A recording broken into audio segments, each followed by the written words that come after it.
streaming. I don't know if we really needed a countdown, but we should maybe verify that we're live. Let me pull up. I'm looking it up YouTube right channel. now. I mean, I can do it too. Yeah, you should go ahead. We both can do this. We have the technology. I will see if anyone joins. Like I said, You're gonna be did watching I promote chat. this? Oh, am I? Okay, sure, I can do that. That makes sense. Yes, I can watch chat. Gotta Talk Fast is our YouTube channel. We are allegedly live. I go and view channel. Nick, I did do you not send the see script? Yeah, it's in Discord, remember? Oh, that's right. Okay. We are not live. That's a lie. Oh, okay. YouTube does this stupid thing. Yeah. You gotta go do you gotta publish or something. I genuinely don't understand that. I don't either. YouTube streaming makes literally no sense to me. Twitch makes perfect sense. It's incredibly easy. It makes you just put in your key. All right, I'm hitting you push publish. start, and go, man, publish. You put in your key, you just start going. Twitch makes perfect sense. YouTube is weirdly convoluted in a way that is frustrating. All right, let's see if we're live now.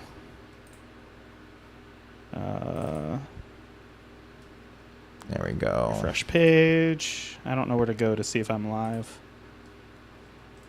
Home. Oh yeah, we look live. Oh yeah, that's me. Let's see if I Okay, can. let me go headphones here. Check. We look live. Oh yeah, that's me. Someone has a lot of room noise. It's probably me. No, I think it's me. I have a fan on. I should put. Oh yeah. Let me establish a gate. Ooh. Or you can just suffer like a man like me. With toxic max masculinity. Hey, in the business, a noise gate is where you kick down the ladder. That's of the people that's noisy behind you. All right, check 1 2. You can still hear me, right? Chain. You can still hear me. I'm not on YouTube, man. Let me pull it up.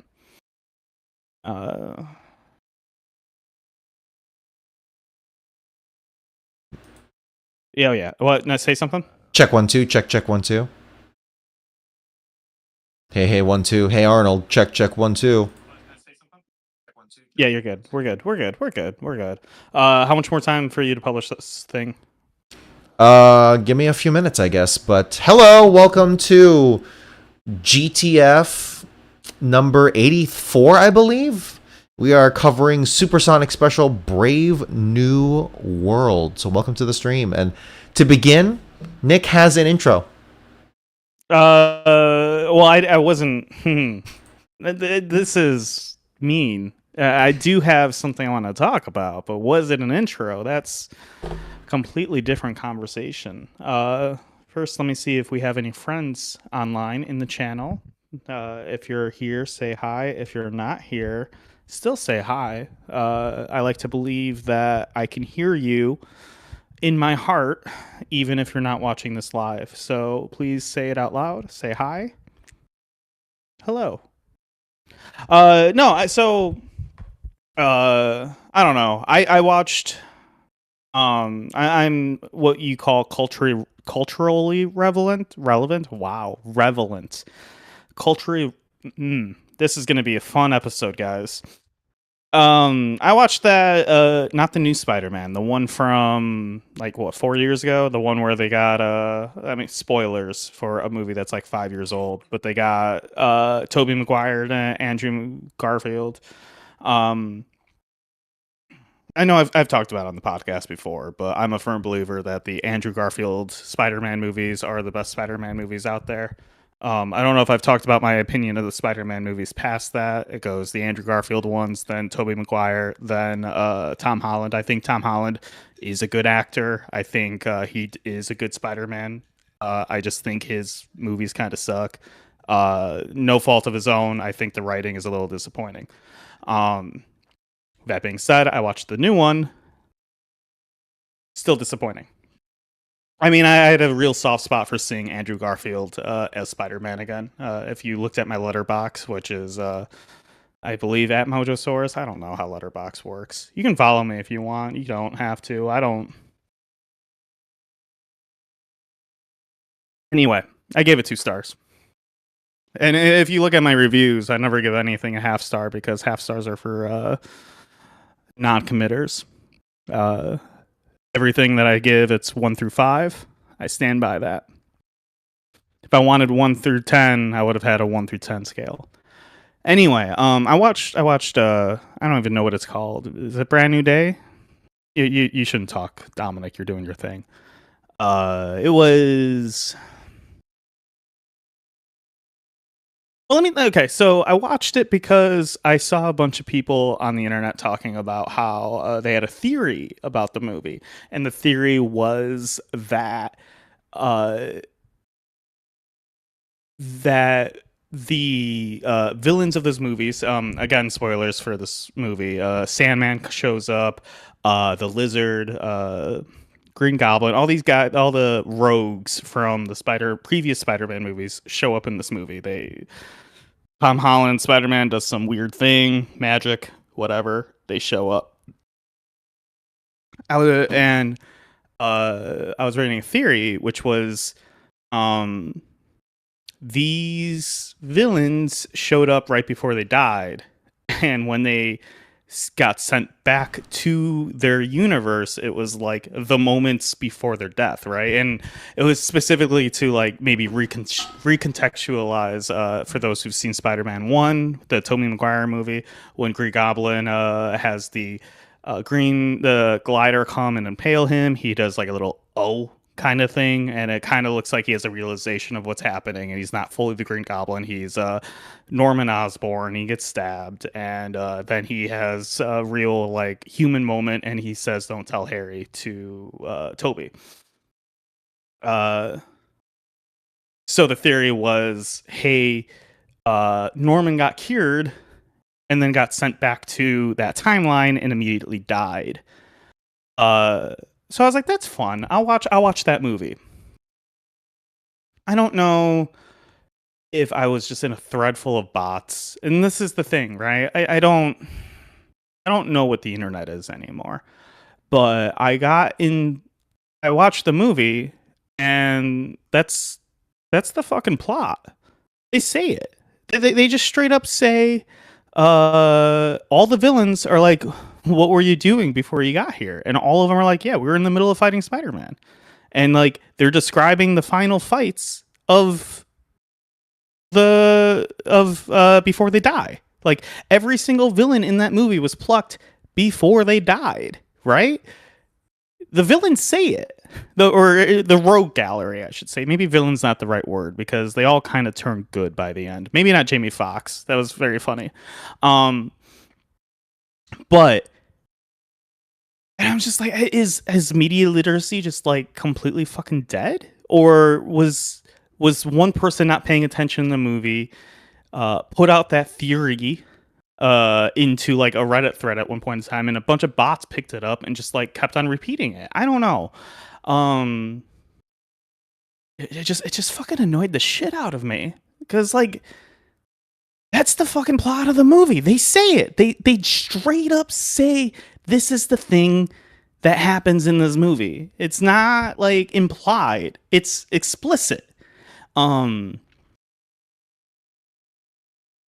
so then the other thing that was weird though is like if that's the case, the things don't make sense anymore, right? Because like Sandman helped Spider-Man and Tobey Maguire in Spider-Man 3 against didn't he help in the Venom fight? I don't remember. It's been so long since I've seen that movie.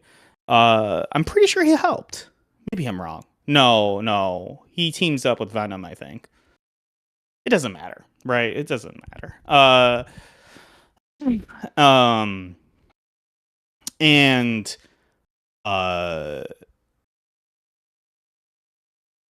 I word this. It just seems kind of fucked. At the end of the day, that like, they go and they like cure these people. Like at the end of the day, a lot of these people have kind of like a mental illness, right? Like Doc Ock, he has like an AI thing that's corrupting his mind. Norman has this Green Goblin juice corrupting his mind.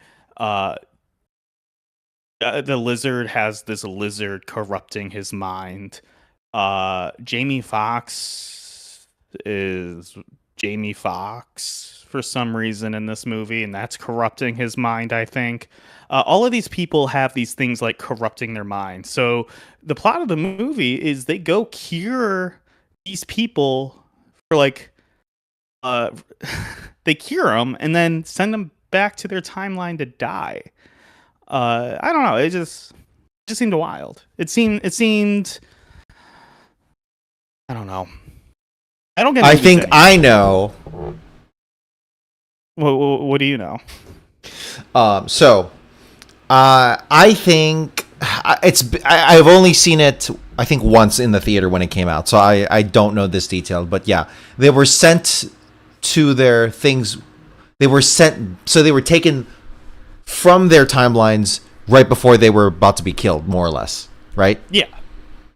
Yeah, as I understand it. Right, and I'm sure there's flexibility with that. So Norman Osborn, he wasn't impaled yet. Correct. We can give the leeway on that, I think.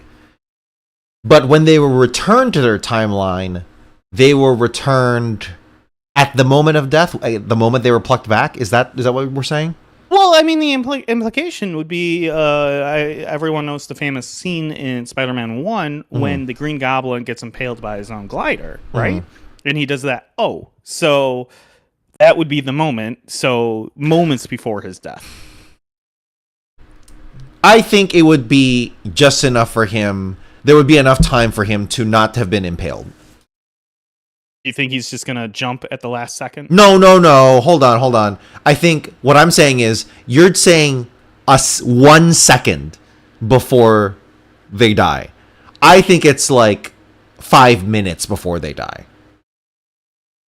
Oh, so you think they're like hanging out with Spider-Man and... No, I'm saying that during the fight. You know what I'm saying. I think that's dumb. I think all of this is dumb. Hello, Danry. We're just talking about Spider-Man. I know. Did you feel anything? That's why you came to this live stream. Did I feel anything? No, but that's because I'm dead inside. Did you feel really anything? Did you feel anything seeing all these characters come together? No. I felt something specifically seeing Andrew Garfield. Gotcha, but nothing else. For nothing. Andrew Garfield as Spider-Man. Nothing else. No, I liked Tobey Maguire. Oh. I thought that was fun. I would have rathered have more of them in the movie than the. So this is one of my problems with the movie is it's too big. You wanted all the rogues, you wanted the Lizard, you wanted Sandman. Honestly, they should have cut everyone and just kept it to being like Doc Ock and like the Lizard or something, and kept it at that. I said the Lizard because clearly Jamie Foxx didn't want to play that same character. I don't know what happened there, but he is not the same character as he didn't want the Spider-Man. Makeup. He literally just showed up as Jamie Foxx, and he's like, "Look, you get Jamie Foxx, or you don't get me." And it was really funny. I kind of support that. It's really fucking dumb. Something about, honestly, Brent, I would have to watch it again. But usually your more cynical take on things, on Marvel, your more cynical take on Marvel, I'm in agreement with. But something about Spider-Man No Way Home actually hit me exactly how they intended it to hit the audience. Where I'm like, yeah, I'm all in. I'm good. This is great. 4 stars out of 5 at least, if not 5 stars. You thought that was a 4-star movie? A minimum 4-star movie, yes. Minimum. You were not even giving yourself like leeway. You're just like, that's a 4-star at least. I felt great. I loved it. I'm like, they pieced it all together. And there are... So... This is my and I do feel bad doing this to you because we are talking about a movie you haven't seen in like 5 years, and I saw it last Right. week a little high. But the emotional journey of Spider-Man isn't really there. Like, there's no Sure. and like at a certain point it's just a roller coaster of just like, these are things happening, but I don't care about the things that are happening. There's no weight to anything, right? The I think hold on. Let me interrupt you. You're right in that this is not a traditional story structure, and I'm okay with that because this is like an Avengers movie in the sense that it's a crossover movie, right? It's in a class of its own. You still have to tell a fucking story, and they do, right? But here's the thing: the weight that you're referring to, this is how all of those kinds of stories do it in the Marvel universe, and some do it better than others, right? This one, that's why I just don't like the Marvel universe. Exactly. Keep on going. Sure, that's fine. The weight that you're referring to happens in all of the other movies, and you don't like that. It has to be in the same film. Well, the character should at least have an emotional journey in the movie. That's what I'm saying. That's what I'm saying. Yeah. To me, I can excuse it. I'm okay with that. Because it's like, it's a crossover episode, right? It's not a normal... No, I'm going to push back against that. And again, the advantage here is I just saw it like 2 weeks ago. Mm-hmm. But Tom Holland's Spider-Man has an emotional journey. Just Tom Holland. Well, the thing is, he does Aunt May dies, right? And then he wants to go kill Green Goblin, and then Tobey Maguire stops him, right? Mm-hmm. That is the like core of like his emotional journey, which doesn't happen until about like an hour into the movie, and that's fine. That's fine to me. That's fine to me because you're right. In a normal situation, you're like, it takes an hour for us to hit an emotional beat. That's insane. But it works for this because it's specifically you're taking you're giving me like member berries or whatever they're fucking called, right? It's like, yeah, give me Doc Ock, give me Green Goblin. Love it. It doesn't work for other Avengers movies because I don't care as much about them, right? Like Civil War or Ultron, I don't care. Same exact thing. The trick they're pulling doesn't work for me because it's those characters.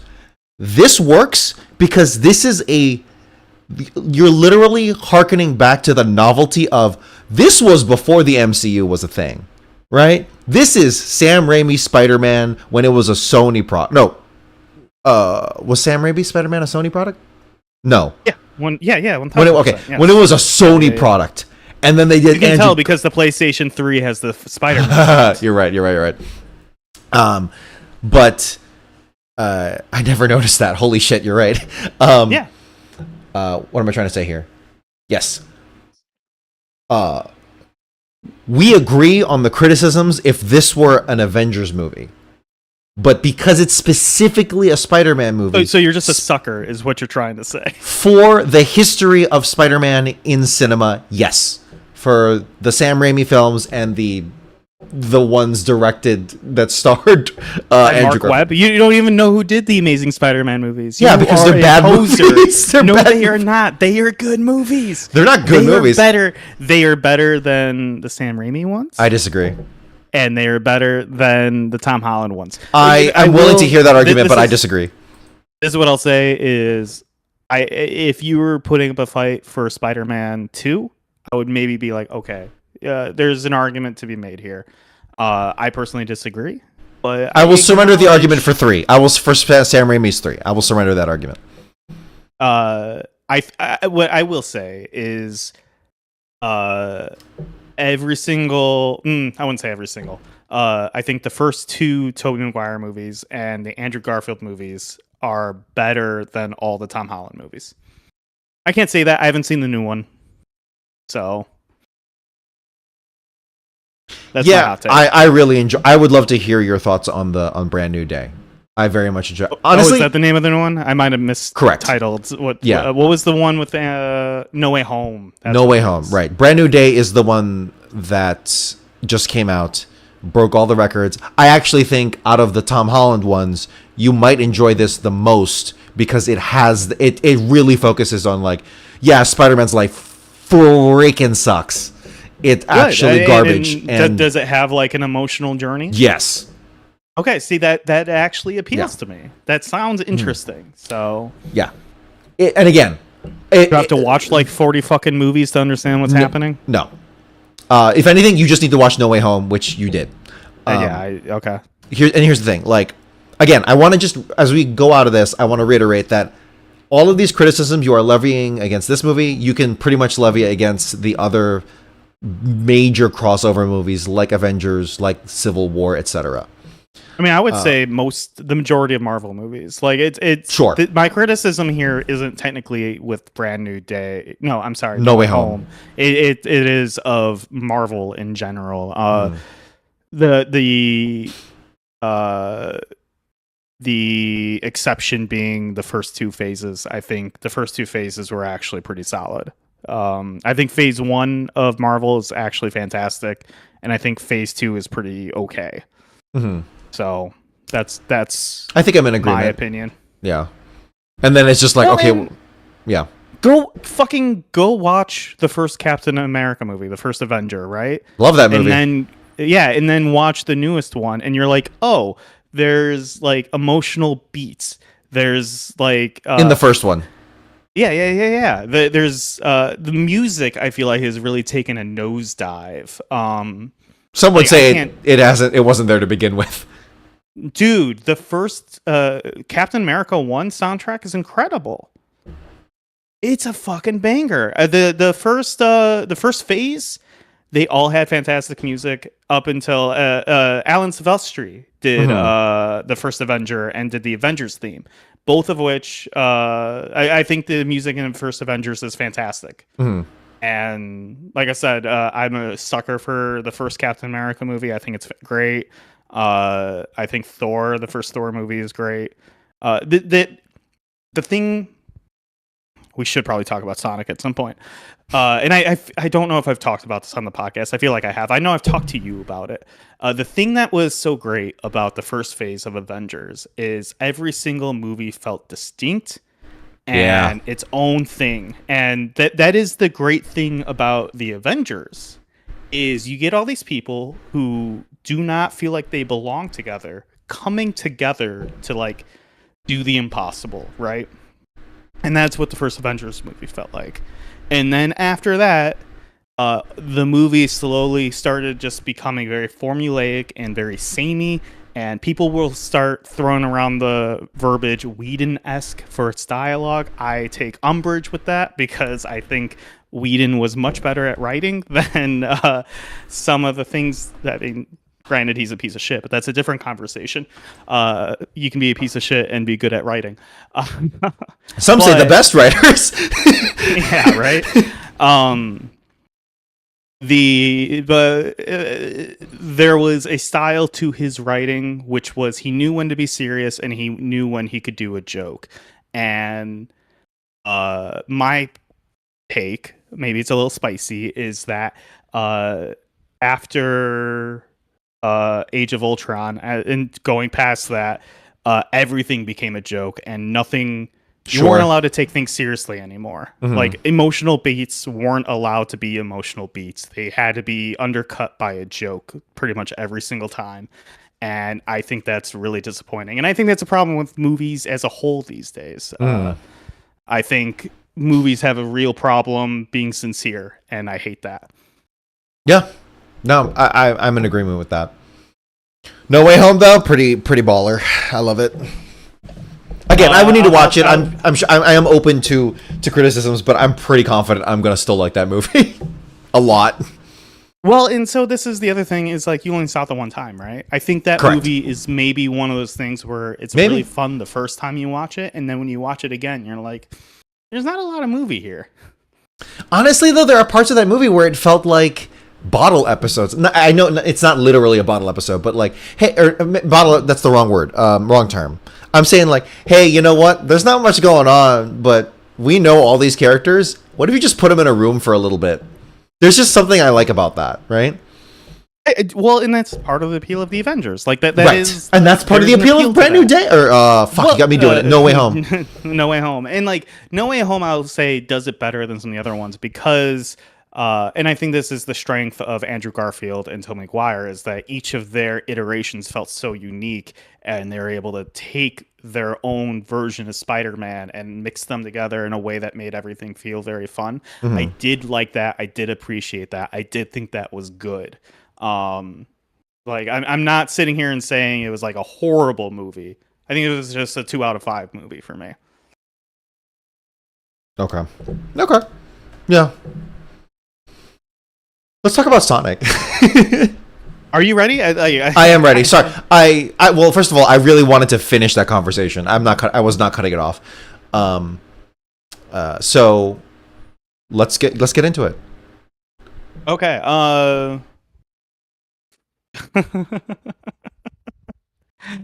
That was the intro. I am obviously cutting all of that out. You want me to come up with something for Yes, you can just do a regular episode script. It's fine. Do you have them ready to go? Yeah, I do. Yeah. Oh, okay. I thought you didn't. Okay, I apologize. That's my bad. I did not communicate that either. You see, the lesson is just admit fault. Never try.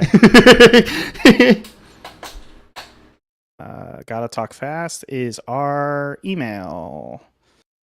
I'm pretty sure you can't see all of this. I hope you can't. No, because it's just porn. No, I can't. Lots and lots of porn. I mean, what are we going to talk about, right? Isn't that this issue? Yeah, this is a pretty pornographic issue.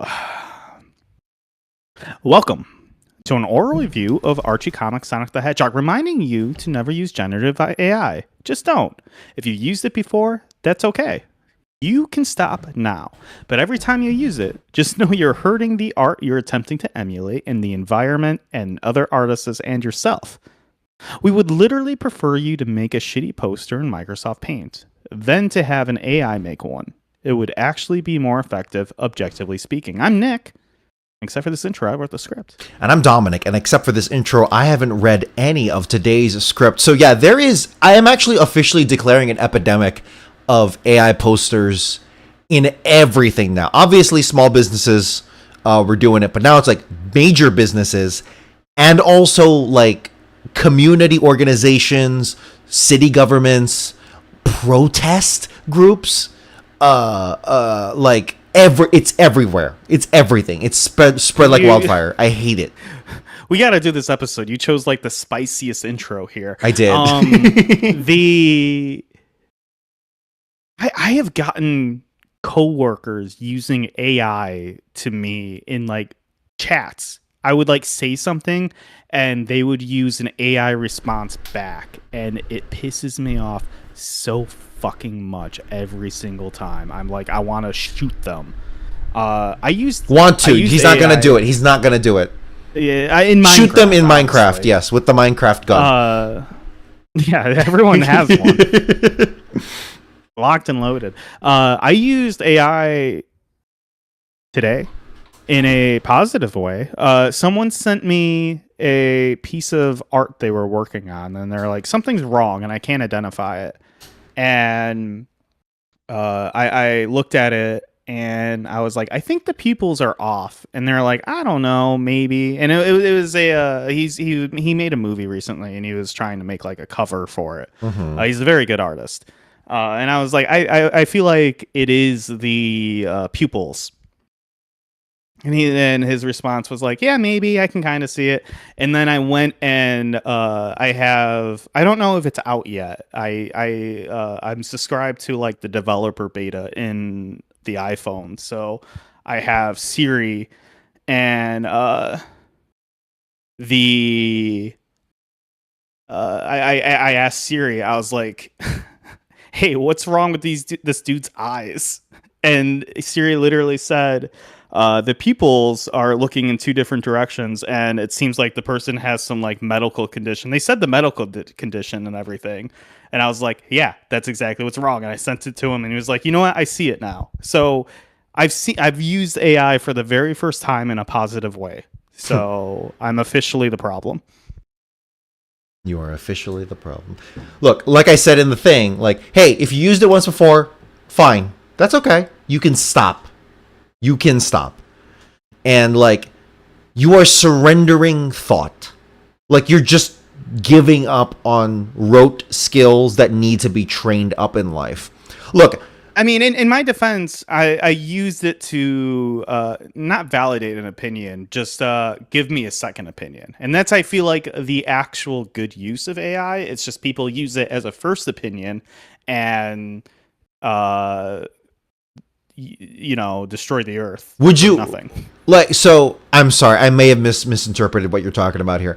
Like, you're saying that it like, you used it to check your work? Yeah, essentially, it was Okay. someone else's work. They asked me for some criticisms, and I said them, and they're like, "Yeah, maybe it's that, maybe it's these other things." And then I went and asked Siri, and Siri was like, "This is what's wrong with the eyes." And I pretty much sent that over to him, and he was like, "You know what? Now that I'm like seeing how, yeah." They were like, "Yeah, I see it now." Okay. So. Well, I guess it worked in that instance, but that is a dangerous first bite of the fruit, of the forbidden fruit. Yeah, I mean, I'm injecting it into my veins right now. And my goal is to have no thought. I just want to experience things. Here's the actual worst thing we can do as a society right now is to introduce this to children, and children are literally eating it up. Okay, sorry. AI should be banned from schools, 1,000%. Like, you should be... The whole point of school is to introduce critical thought. Correct. Like, people don't realize school actually is supposed to be a place where you're supposed to make mistakes relatively consequence-free and, like, socialize and, like obvious. A lot of us hate math, right? Including me. Mm-hmm. There is actually, like, some good use to, first of all, arithmetic, of course, but also, like, okay, sure, you'll never use this formula or, like, method of thinking again, but it does, like, work your brain in a way that's good for you. I mean, it's supposed to teach you logic and critical thinking skill. Like, learning math is incredibly important. It is. And again, as someone who rigorously hates doing it, it is useful, and we are actually, and again, we say all this not to blame the new generation. We have failed the new generation, but they are going to receive the worst of it in, like, without even drinking any lead. I fear they will be lead level in like a decade. Yeah, well, and that's why I'm. Well, maybe I shouldn't say this out loud, but I'm feeding paint chips to the children on the side. And let me tell you, I'm doing the Lord's work. You're an accelerationist. Okay, so we are reading... Side note, thank you, Martin Brown. He says, I know Ken Penders did work on Marvel and DC Comics before he worked on Archie Sonic Comics. I have strong opinions about that because I think... Well, we'll get to it. Oh, here... So... On the stream, we had, like, a big Spider-Man Marvel rant. I'm going to edit that out of the intro and put it at the end in case you want to listen to it. Does that make sense? Does that sound like Yeah. When we actually upload the real episode. Yeah. That's like an edited piece of work. Okay, so we are reading Archie Comics Sonic the Hedgehog Supersonic Special Brave New World. Sorry, Sonic Super Special. Sonic Super Special Brave New World. Get it right. The date referenced here is 1997, the 27th of August. All right. For context, real quick, can you just scroll to the credits page? Scroll up. Sorry. As chronicled by Ken Penders. So that is written and penciled, I'm assuming. If you look at your script, like an adult, I tell you exactly what he did. Okay, well, you put it beneath the intro page. So you are correct. I did put it in a really shitty spot. I shouldn't give you shit. Written, writer, pencils, inks, and letters by Ken Penders. Okay. Yeah, so he did it all. This is a Ken baby. we're about to Pender's joint. What I'll very quickly say is I wrote this in the back of a moving vehicle driving from Chicago to Maryland, so it's going to be worse than my average script, which is already pretty bad, so I apologize up front. That's okay.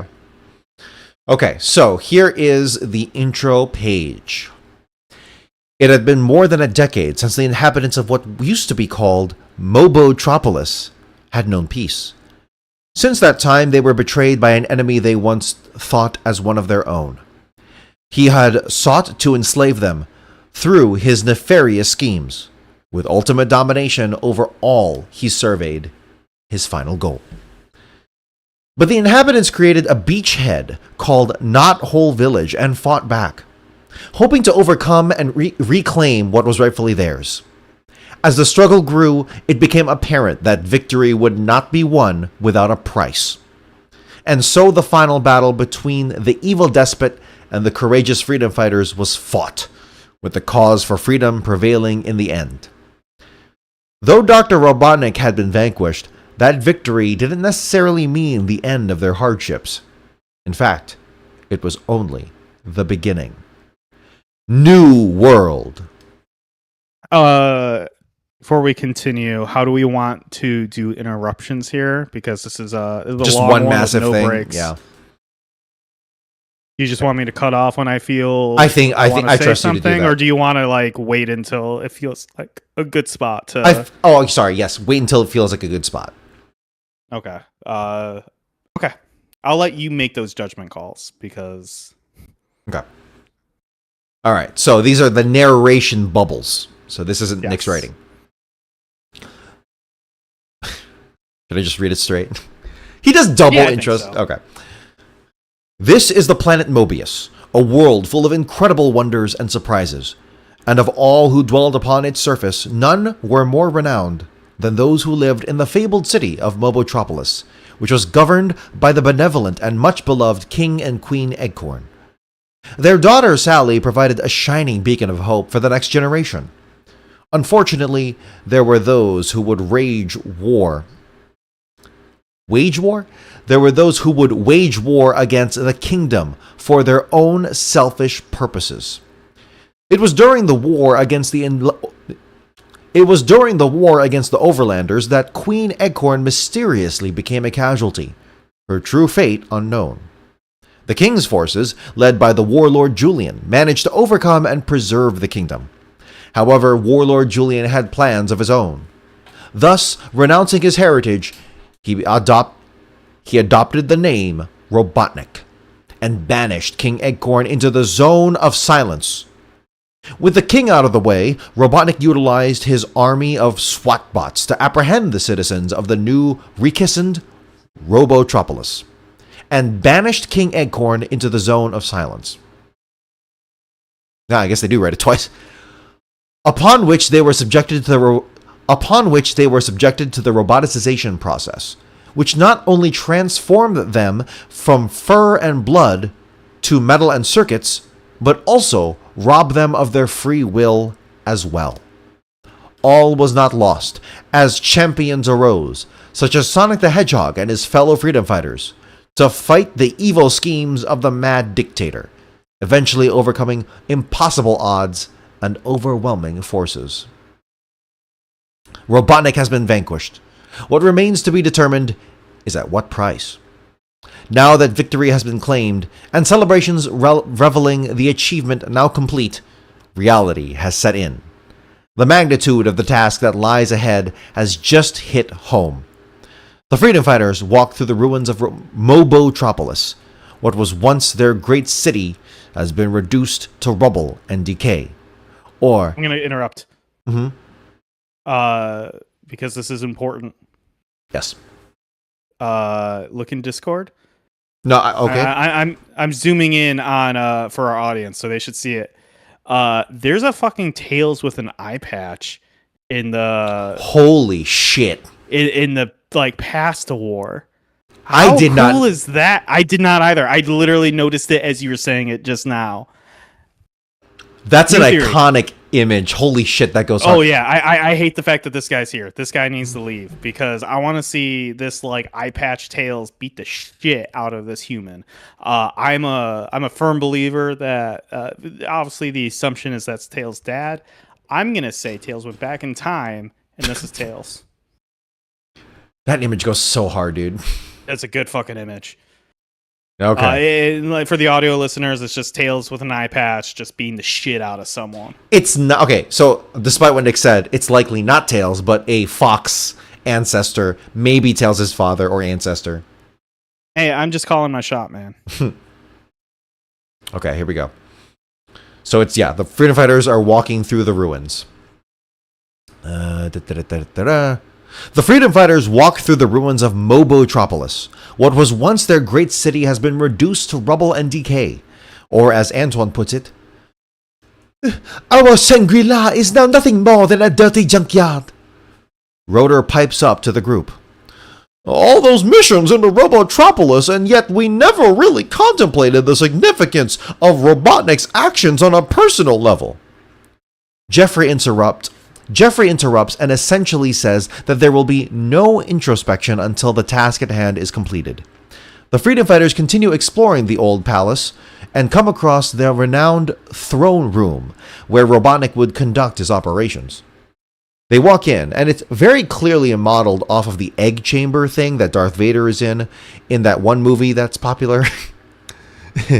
The freedom fighters begin securing the throne room when a dynamic appears, which we all remember is introduced in Sonic 31. For the fools who don't remember what a dynamic is, which I assume is very few of you, they are giant robots that can extend their arms Inspector Gadget style. Tall and silver, and some would say not very dynamic looking. The dynamic begins attacking. Sonic begins moving so fast that it begins to create multiple versions of himself. Normally a brilliant plan, but unfortunately the dynamic can track heat signatures. The dynamic continues attacking without missing a beat. Luckily for everyone involved, Rotor spots a green curtain in the very room they are in. He opens it, and behind it is Snively, controlling the dynamic. Snively begins to bolt, but Jeffrey St. John shoots a bola at him, tying up Snively. Jeffrey says we should interrogate Snively, but Sally says no, and they'll just continue on, exploring the HQ of Robotropolis, which is a weird move, but whatever. Sally finds a staircase and goes up into the room upstairs. Inside, a storage room. It's been such a long time since I've been home. Only, it's not home anymore, is it? Sally begins crying. The freedom fighters leave to give her some privacy. The following morning, Sally gives out some plans to the freedom fighters. Let's get started then. Antoine, I want you and Bunny to establish a source of clean running water to use. Rotor, I need you to see if you can establish a source of power. And for you, Sonic, I want you and Tails to scout around and make sure there aren't any unfriendly surprises. Sonic and Tails dart off. Jeffrey sneaks off into the army? Jeffrey sneaks off. Well, you know what? This feels like a good spot to stop for a second and talk. I'm gonna. This is mainly for our visual watchers, but Ben Penders seems to have really. How can I word this? I think he thinks he's better at drawing than he is. He keeps on, and like this is. I feel like as an artist, you should recognize your shortcomings. Ken Penders is not good at drawing open mouths from the front. Good Lord, he is not. Yeah, zoom in on it, Nick. Just zoom in on it. And he just keeps on going for it. And going for it. And going for it.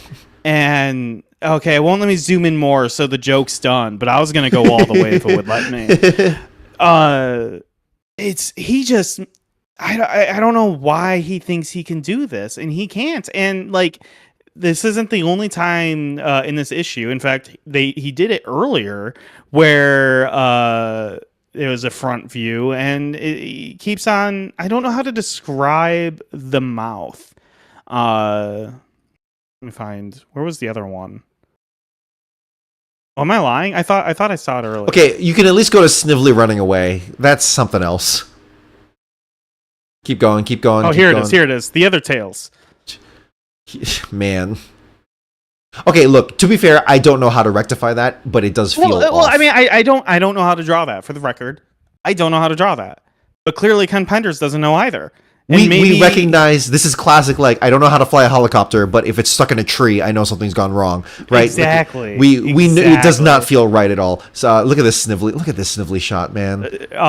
Snively is, so the shot is Rotor finds Snively doing his Wizard of Oz, pulls back the curtain, sees Snively, he like jumps out, and he jumps out in a very Super Mario Brothers-esque way, where one arm is up, one arm is down, and he's like leaping away. But it looks like he has plastic surgery or something. You know, so he looks like that was a perfect way to describe it. He definitely looks like he's ahead of the curve. Like what's his name? Clavicular. He's like taking a hammer and chiseling his jaw and stuff. Yeah, why does he look chiseled in the face? Like, what's going on? Yeah, well, he looks like a chiseled light bulb, and like, it's this really is weird. too much. This is too much detail. What? And not enough detail everywhere else. Yeah, well, Dan Ray, I hope you're saying your name right, said, didn't we say that in the past issue that the mouths look like gigantic lips? And I agree, yes. I agree with one of us who said that. The open mouths just look like lips, and it looks really uncanny. It does not look good. And I don't... For the record, I don't even understand why they're trying to do this like Wizard of Oz thing, where I don't either. Because like I think the robot operates on its own, right? So I don't get why he's trying to like. I guess there could be like a level of control. Sure. Yeah. It doesn't make sense. It just seems arbitrary. Whatever. Do you have any comments so far about what we've read or seen before we keep on going? We had pieced it together before, but this whole flashback sequence with the sepia tone on the pages, it's finally all laid out. This is the clearest we have been at the prequel. The things that happened before. The most explicit. Sure. And I'm cool. How do you feel about this is our story now? This is what happened before. Well, I mean, there's still a lot of questions. I don't understand what overlanders are. I mean, right. Who are basically humans. Very principle level, I get it, but are they human? They seem to be wearing a lot of pink and have a lot of those could be uniforms, hairstyles. I will say this: is that the only reason why they're humans is because Robotnik is a human, so they needed a way to, on a meta level, they needed a way to do it to introduce humans. Man. We see a picture of Sonic's dad and mother who look very Sonic X. No, not Sonic X. Sonic Underground. Yeah, they do. Yeah. We'll come back to that. Okay, hold on. Sorry, go back to the throne room scene. So this implies that everyone's parents were involved in the exact same way that they are now. Yeah, and I fucking hate that. I hate that shit, that's the worst. I hate it so much. Antoine's dad, Sonic's parents, Jeffrey. I'm assuming that's Jeffrey St. John's dad. Yeah, 1000%. And it's like the thing I hate when I like started trying to read comics, where I tried reading like the original Spider-Man comics, right? Mm-hmm. And eventually it just turns out that like everyone you meet is someone, and at a certain point it's just like this just becomes obnoxious, right? Mm-hmm. To be kind of fair, to kind of be fair, that is kind of how royalty works. You do get like titles passed down, and you know, if you're born into royalty, you usually stay royalty and you can inherit whatever. But here it just seems, I don't know, it just feels like a recycling. I'm a firm believer that Sonic's parents should have died in some sort of chili dog accident, and Uncle Chuck just raised him and became like a chili dog aficionado. Became a chili dog. or became a chili dog. Honestly, I would have accepted multiple origin stories, but the one that I'm seeing before me right now is not one I would have accepted. And I hate the fact that Jeffrey St. John is there, but whatever. Antoine, honestly, the only one I'm like, this actually. Oh wait, I'm sorry. Is this Antoine's dad? Is that Jeffrey St. John or Jeffrey St. John's dad or family member? It's Jeffrey St. John's dad because Jeffrey St. John is hiding behind the throne. You're right. Yep, that is his family member, probably dad. Yeah. Yeah, Which, you're right. Again, throws off the timelines because now apparently he's the same age as like Sally and Sonic, which was definitely not the case before. Because if he's a member of the Royal Guard, that should be happening right now because this is what the war is. So what the fuck is? I'm sorry. I hate it. I hate it when they just throw away whatever lore they established to make new ones. I like. Don't make me learn this shit if you're gonna not. I'm okay. Oh, there was one other. Oh no, I wasn't gonna say it. Oh, I was gonna say one thing. Again, Dan Ray. I hope I'm saying his name right or their name right. Back to our looks maxing joke. He made lackey maxing joke, which is solid. I'm kind of upset I didn't come up with that. It's pretty good. Yeah, that was pretty solid. All right. What I like about this first part. After the prequel section, I kind of do like how we're progressing. We are actually progressing. Oh, for sure. I do like that a lot. I like seeing the world in rubble and ruin, and I like the attempt of the story that they're trying to do, which is like kind of put the world back together. I like the idea. I'm getting ahead of myself, but I think Ken Penders is an interesting idea man. Not always a good idea man, but always interesting. But I think his execution is fucking dog shit every single time, and this is another case of that. But let's keep on going. He's like the worst George Lucas. Sure. But hey, which maybe is still a compliment because he loves Star Wars and, his work. Okay, so everyone's getting assigned tasks here. I do like that, for the record. It's like, okay, food, showing water. Sally as... It's actually giving very like liberation of France or like a occupation of Germany vibes after World War II, right? 100%. And it's like the liberation. Well, I mean, that's the intent. I mean, they quite literally use the word beachhead as. You're right. That's a good point. Yeah. Fun fact. Beachhead is the amphibious version of that concept. If paratroopers establish a zone behind enemy lines, that's called an airhead. I'm not joking. That's the official term. It's funny. Yeah. Is it because you have to be an idiot to do that? to jump out of a plane and start fighting? I'm like, I meant more establish a zone behind enemy lines where you're just surrounded. We're airborne. We're meant to be surrounded. Okay. I love Band of Brothers so freaking much. I know you do. Oh god, I love that series. Pacific, pretty good too. I have not seen Masters of the Air. Okay, here we go. Jeffrey sneaks off into the armory and calls King Acorn from inside. Mary Poppins? All right. Oh, I'm now in the armory, Your Majesty. The facility has been secured. And so far, King Acorn, the threats have been pretty much those we've anticipated. Don't give me that, Commander. We must guard against the enemy within as well as without. I don't understand, Your Highness. Who is the enemy you refer to? I speak of none other than Sir Charles Hedgehog. He is a dangerous radical and could pose a major threat to the realm. Are you certain of this, Your Majesty? Of course I'm certain. Don't forget, it was he who invented the roboticizer, as well as creating the spy network that begat traitors to the realm. I have access to the information even you are unaware of, Commander, and if I... All of this was seemingly said in front of Dr. Quack, who is now saying that it's time for the king to rest.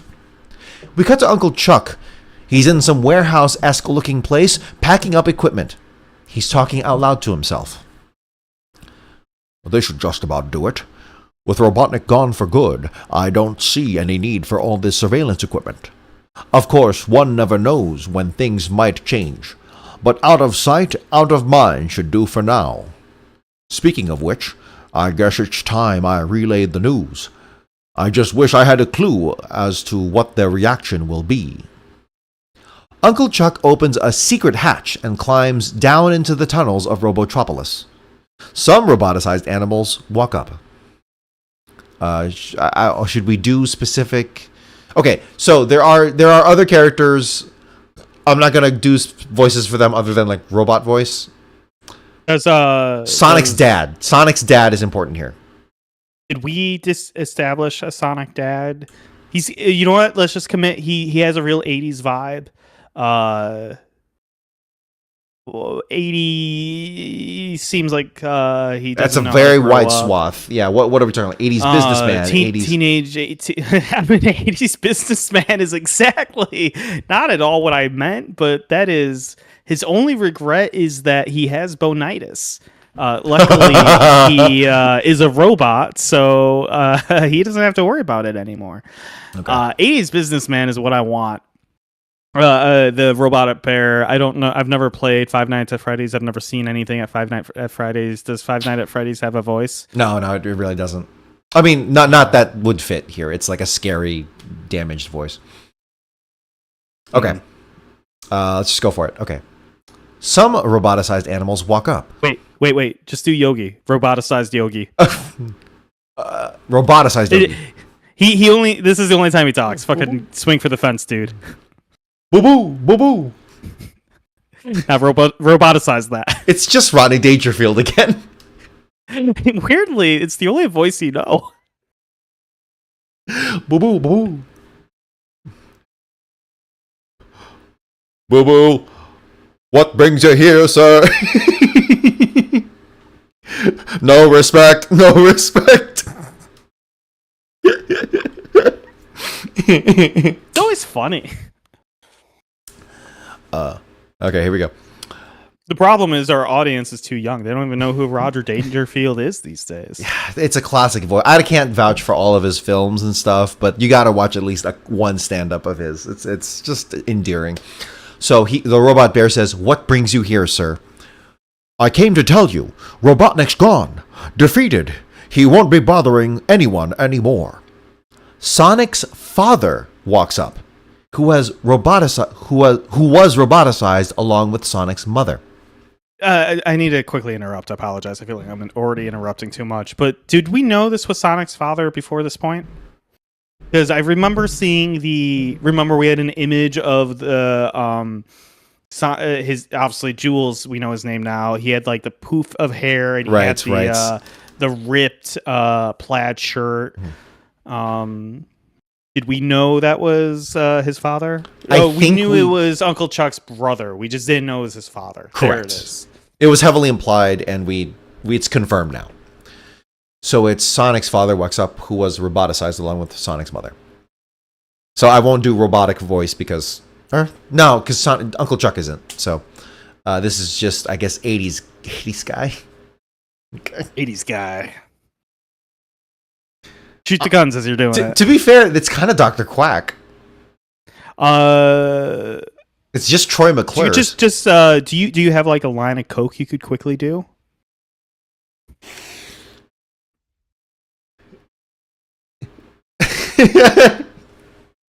that did help a little bit. No. All that coke you had? Yeah, I know.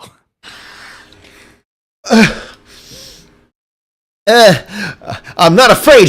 It's not that simple, Jules. The Ultimate Annihilator may have restored free will to us all, but... So it's just frantic 80s guy who did coke. So it's frantic Dr. Quack.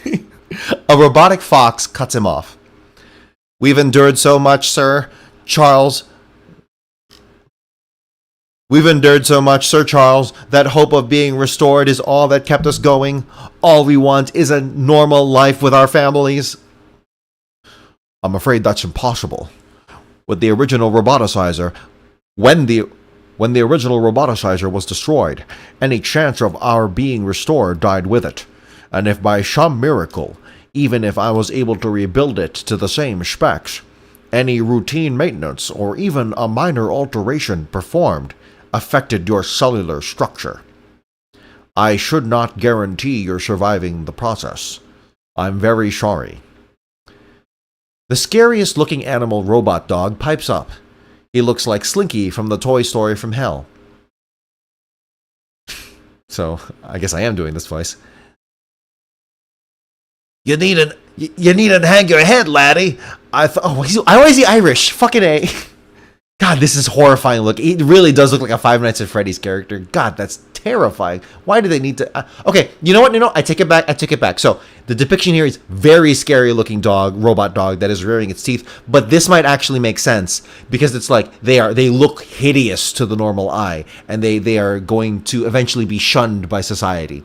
So, I do get that. It does actually work. It works here. I my mistake. It works. Here we go. Here's really fucking... No one else looked like this. I think that's why it comes out of left field. Yeah, everyone looks like everyone cutesy. had this really creepy. Yeah, everyone looked cutesy, and then this is like the dog from hell. Yeah. Okay. Evil Slinky, but Irish. You needn't hang your head, laddie.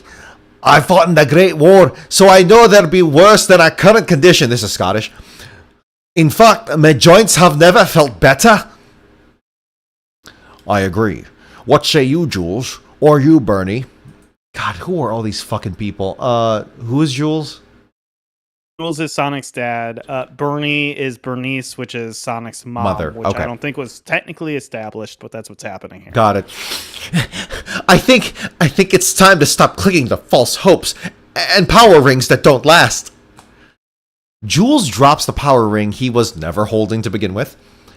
We cut to Sonic and Tails exploring the city remains when they spot a bunch of SWAT bots marching in a line carrying boxes. Sonic and Tails follow the SWAT bots to an underground facility. Sonic and Tails find a lookout and watch over the SWAT bots. They seem to be putting boxes on conveyor belts. Unbelievable, Tails! It's like Robotnik planned for things to keep operating long after he was gone. Maybe he figured out, since we knew about his final revenge scheme, he'd try something different? Some SWAT bots walk up behind Sonic and Tails, but they walk past the two, completely ignored. Totally ignored. That's way uncool. Check this. The trains are running, but they're going nowhere. If there's a plan, I sure don't see it. The two hear someone screaming for help off in the distance. They follow the screams to a room with rubble. Arlo the armadillo is trapped. It seems the floor above him has collapsed. Sonic gets to work, but to try and get Arlo out of the rubble...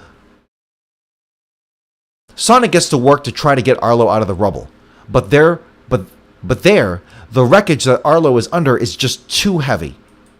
Just then, Rudyard the polar bear shows up, who has now been roboticized. He lifts all the rubble. I feel like I should throw in, that is the bear that was, remember Rotor went to the Antarctic or something? Yeah, to look for his family. Wasn't there a polar bear there? I'm actually realizing I don't know. Or is this the Oh, no, the Arctic Freedom Fighter guys. Arctic Freedom Fighters, yeah. There it is. I forgot they were a thing. Damn, he got roboticized? That sucks. Wait, no. But you're right. You're right on both accounts. Just need to combine them. Because he did show up to help Rotor when Rotor was knocked into the water. Yes. So you're right on both accounts, yeah.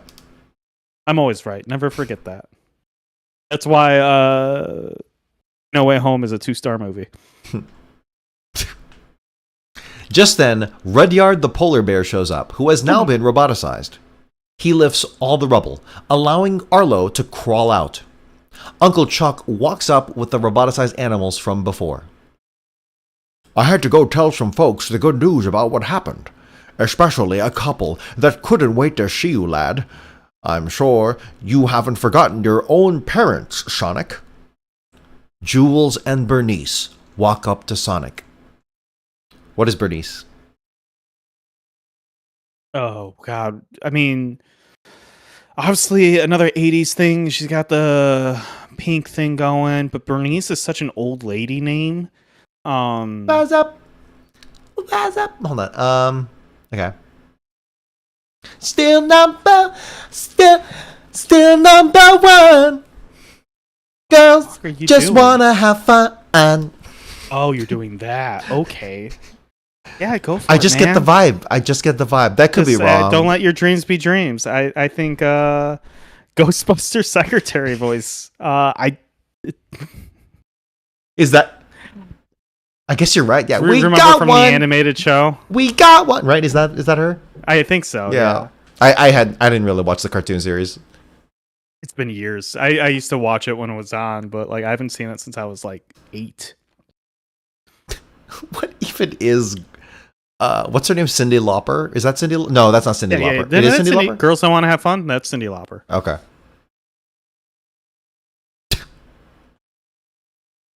True colors.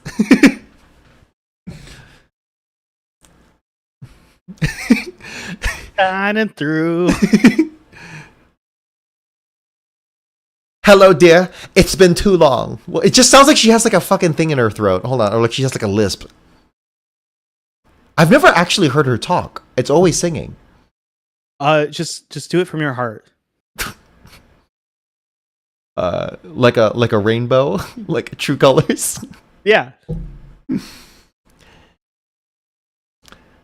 I just imagine her with like the sleeves that go up to her wrists and stuff, or like her hands, her hand palms. She just got done jazzercising. Yeah. Hello, dear. It's been too long. Sonic turns to Uncle Chuck. How could you keep this from me? Sonic runs off crying. Tails flies after his friend. How he must hate me now. And you know what? I don't blame him one bit. We cut to Sally, Hamlin, and Dylan the Porcupine. They are working on the communications for Mobotropolis when Uncle Chuck walks up with all the roboticized animals he's been hiding in the underground. Can it be? Says Sally. Your eyes aren't deceiving you, Princess. I told them everything. Sally walks up and hugs Uncle Chuck. So this is what you've been up to. What? I only with Sonic haired your... God, Nick, I'm sorry. There have been so... This is one of the worst typoed scripts you've had in a long time. Obviously, you're in text list, so you can't... Yeah, I can't tell you anything. I normally can at least guide you. I'm trying to pull it up, but it's going to take a second. No, it's okay. Be careful about Windows. Not the operating. I have it so it's only showing the one.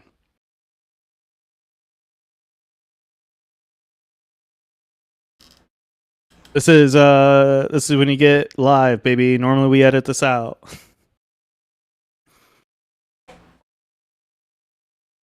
Yeah, we actually give a shit.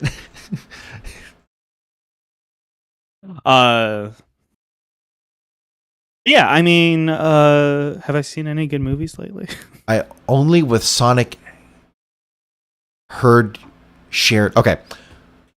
Are you reading the script? I am reading this verbatim.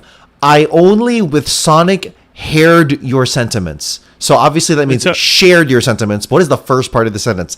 I only with Sonic. Oh, you're trying to read the script and figure out what I said? Yes. Oh, I thought you like pulled up the comic and I was like, right. Yeah, I don't know. That feels right what you just said. Hamlin turns to the Dylan. Hamlin turns to Dylan. I know they're looking like us, Dylan, but aren't they all still robots? Sally walks up to Sonic's robotic mom. That's a great line. Sally walks up to Sonic's robotic mom. I remember you. Has it really been that long, dear? Jules cuts in. Perhaps they had more things to consider, Bernie. Uncle Chuck lightly elbows Jules. Really, Jules, where are your manners? Back in the sewers along with my sense of humor. Sally turns to everyone. Listen, everyone. I know how rough it's been for you. For all of us. Right now, though, I'm thankful we're all together again. The polar bear cuts in, whose name we know is Rudyard. What is Rudyard's voice? Shit. I can almost guarantee you we decided on Rodney Dangerfield. Again with this fucking voice. I think that's like a record 10 characters I've just put. Rodney Dangerfield should be like the mascot of our fucking show, I swear to God. Yeah, right? We gotta start editing his face in on some of these covers. Okay, so this is robotic Rodney Dangerfield, polar bear Rodney Dangerfield. Begging your pardon, Princess Sally. I look around and I see it's not the same. I'm not sure it ever can be. No respect. This is Uncle Chuck. They need to adjust to everything, Sally. As do we all, Uncle Chuck. Some more than others. We are now with Sonic and Tails, sitting on a... Well, let's stop right there. Okay. This seems like a good stop. According to chat, this is actually a new character. The guy we're thinking of is Augustus, so we can technically use a new voice, which we have decided is Rodney Dangerfield, which is unfortunately probably the voice of the old polar bear also. Why are we introducing so many polar bears when they already had some that existed? I don't know. That's actually extremely frustrating because they act like we're supposed to know who this guy is, so I just assumed it's the polar bear we've been introduced to. Interesting. Okay. There could be other you're saying all polar bears look the same? Wow, Nick. Yeah, I do. They're all white. White guys look the same. I'm a little disappointed that Hamlin is the robot racist, but honestly, it's pretty in character. It didn't seem like an acidic racism or like a very pointed racism. It was very like a ignorant kind of racism. Starts. That's how it starts. Okay, but he is a hothead. Okay. I think he's got a hot head, if you catch my drift. I don't. Okay. So I want to fuck him. How do you feel about King Eggcorn here? Is this a character change for King Eggcorn, or just if we not have enough of established King Eggcorn situation to like really know? This is literally the first time we've ever hung out with King Eggcorn. Right? Because for real, he's been impersonated. He was a robot. He's been impersonated. And then he was a Chaos Emerald or something, and now he's just a piece of shit. Which I mean, he's a king, so it kind of makes sense that he was a piece of shit. But it's I mean, some would argue that Uncle Chuck is part of the only reason why he's around, right? But he's immediately just... I mean, maybe he doesn't understand the full context of things. Maybe this is another Mongol mammoth thing. Maybe he's a robot again. There's so many things that could be happening. But King Acorn seems angry in a way that feels almost like an abusive husband. And this is the first time we've ever seen Jeffrey St. John react like the little bitch he truly is, and just kind of bows to the king, and is just like, "Yeah, man, if you want me to fuck up Uncle Chuck, I'll do it, man. I have no allegiances but to you." He seems to have some conflict, right? I mean, maybe, but I don't know. If the king says jump, he's doing it, man. That's true. He is. He's just not. Obviously, he's not happy about it, but he's gonna fucking do it. Does he have a breaking point? Do you think he'll have a breaking point with the king at some point? This is down the line. Do you think that's what they're trying to set up is a mutiny against the Emerald King? Mm-hmm. The Emerald King. That's kind of cool. Yeah. Yeah, that's why I said it. I think now that people have been so used to Sally for so long being the leader, that now that King Eggcorn has woken up, right? And they're like, this guy kind of woke. This guy kind of sucks, and like he's old and bitter and only half of a gem. So, like, maybe he should chill. And they're like, okay, look. Our system of government dictates he should be in charge, but it doesn't have to be that way, right, guys? Well, and also, like, for the record, there should at least be a handoff period, a moment when Everyone kind of gets together and is like, "Hey, this is what's happening. These are this is the world now. Uncle Chuck is kind of okay. He's been helping. Like they gotta like establish these things because Uncle Chuck is coming at this. He has been, I mean, This is a secret network of spies that have been in the shit. well, and also like he went mad. So someone would say he was the Mad King at some point. He gave his like, oh wait, shit. So this is the problem: is I accidentally read the next issue thinking it was this one. Oh, okay. I don't know what I'm saying. I don't know if this is stuff that has happened yet or is about. Sure, but he is coming off as a Mad King right now. Like, look, like it's literally a red panel with him being with an angry face on it. So whatever you're about to, I actually wasn't following exactly what you were saying, but like because it was out of context. But for me, that's what it feels like they're setting up, is that it's going to hand over to Sally. As it probably should, since he's clearly been through some stuff that he needs to work through. And that has happened multiple times throughout history where it's like, yeah, look, there's no room for this in our system of government, but like, we all agree this is fucked, right? Like, yeah, for sure. This can't go on. Funny enough, America doesn't do that. No, because we're a democracy. Yeah, and we're like, hey, we chose this. Yeah, we chose this. This has to be the way things are, and there's no other way to change it except through this extremely convoluted system of voting and two-party system. Do you believe in take backsies? Because I don't. When it serves capital, we have to follow the rules. When it doesn't, we got some wiggle room, baby. We can do whatever we want. So, my problem, and this is going to be, this is twofold in the sense that we're going to discuss it, and then Sonic is going to discuss it, and then we're going to discuss Sonic discussing it. But, so obviously his parents are alive. Sonic's not a happy camper about it. Why do we...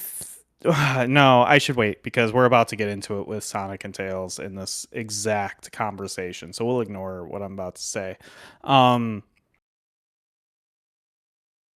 Okay, I guess I don't.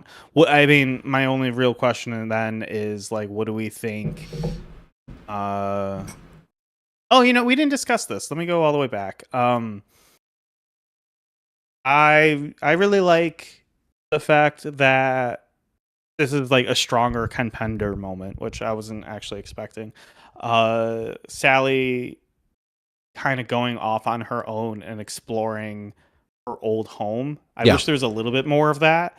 I'm the guy that was like, I would rather have had like a whole page or two dedicated to like solely her like reminiscing about the past instead of just her being like, this isn't home and just crying. But like the idea is there and it works.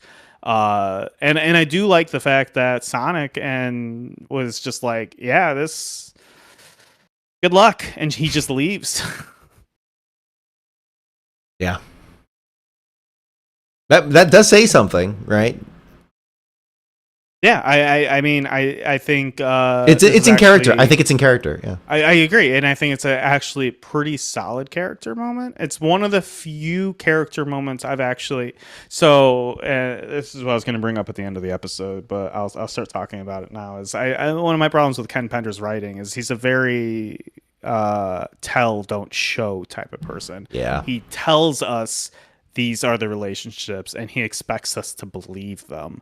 And 99% of the time I don't. And this is it really sucks you haven't read the next one because I have so many opinions about the next issue. It's like literally maybe one of my favorites that we've read so far. It's both very good and nothing happens. It's a lot. Anyway, I'm okay with that. Yeah. No, it's the spoilers. It's what I've been waiting for this like borderline entire time. But this is a good moment of Sally being like, crying, borderline inconsolable, and Sonic just fucking leaves. Yeah. He's like, I don't know how to deal with this, and he's just like, I'll come back tomorrow, I guess. And I think that's a very good character moment that we don't really get much from when it comes to Ken Penders. It shows this.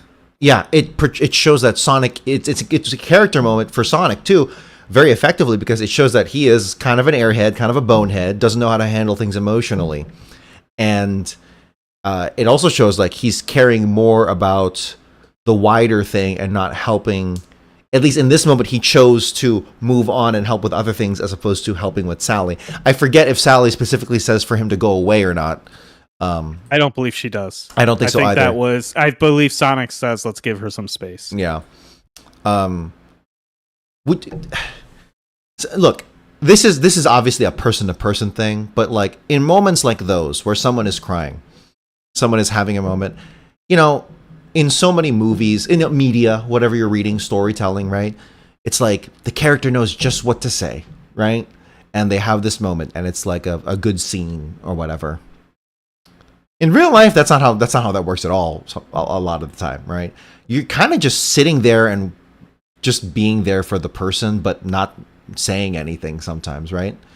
Sometimes they don't need advice. Sometimes they just need to be consoled. Sometimes they do need advice. Yeah. I don't know. It depends. Again, it's highly contextual to the person, to the moment, to the situation. But I guess just a piece of advice for guys. Who are dealing with their partners, who are inconsolable. How about for people dealing with their partners? Yes, but sometimes... Mr. Guys over here, you're gendering this? I am gendering that because this is a problem predominantly amongst men who don't know... Because I've observed that women are usually... They can be there for other women, whereas for guys, they just don't know what the frick to do with other with their female friends, whether a partner or not. But I'm just every time I've had a female friend and they start crying, I just shoot them the guns. I'm like, you good? I do it, and every single time they're like, go away, and I take that as like they're good. Sure. And then I normally don't see them again. And obviously, if they explicitly tell you to leave, then go ahead and leave. But, yeah, of course. I'm. Yeah. Just in general, I'm just finishing that statement. Yeah. My train of thought. Okay. Should we move? Or what else did you have to say? Sorry. No, my big things, I feel like, come after this. So keep on going. All right. Here we go. So going back to your script, we are now with Sonic and Tails sitting on a cliff overlooking the city of Robotropolis. He screams out to the world. All this time, and he knew, Tails. He should have told me my parents were alive, and he had no right to keep it a secret. He told me they were casualties of war, and all this time my parents were living under Robotropolis. They were casualties, Sonic. Last I saw, they looked roboticized to me. If Uncle Chuck had to tell you the full truth, what would be different? Well, at least I know my parents were still there for me. So did the princess when King Acorn was in the zone of silence. So did the princess when King Acorn was in the zone of silence. But that didn't make it easier for her.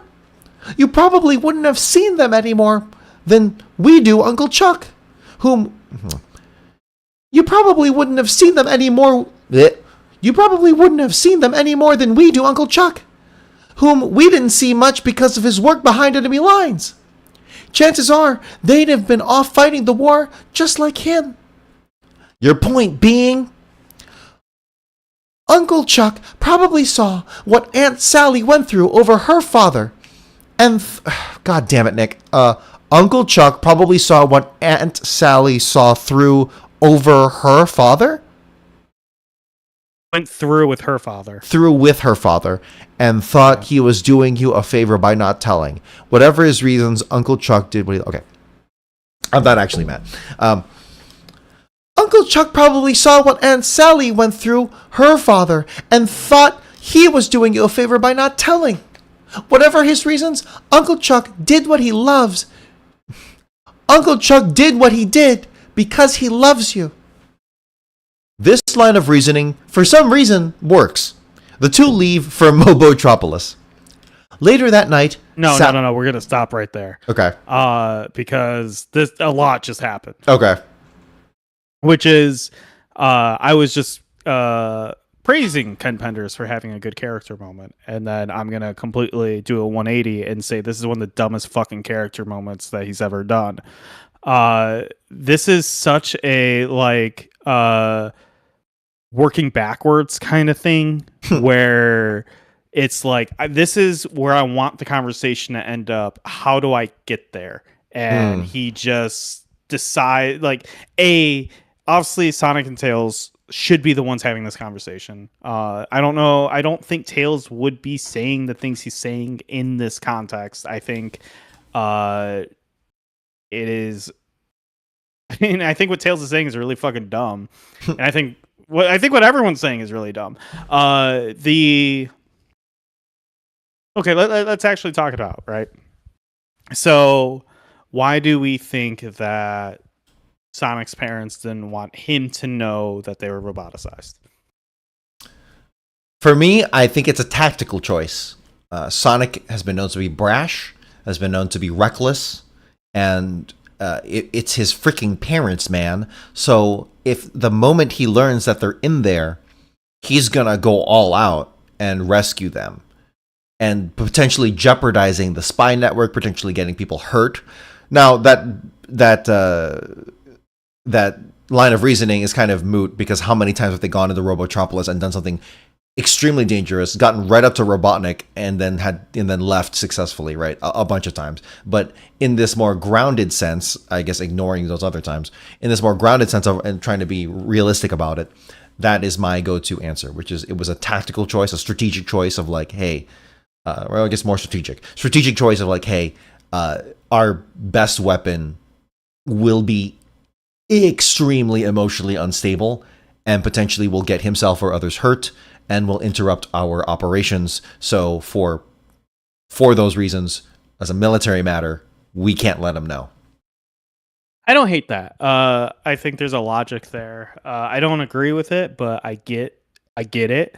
I think the only real reasonable way for it to work in this context, and in the end, like, let me take a step back here. I think this is them trying to work around an issue they just created, right?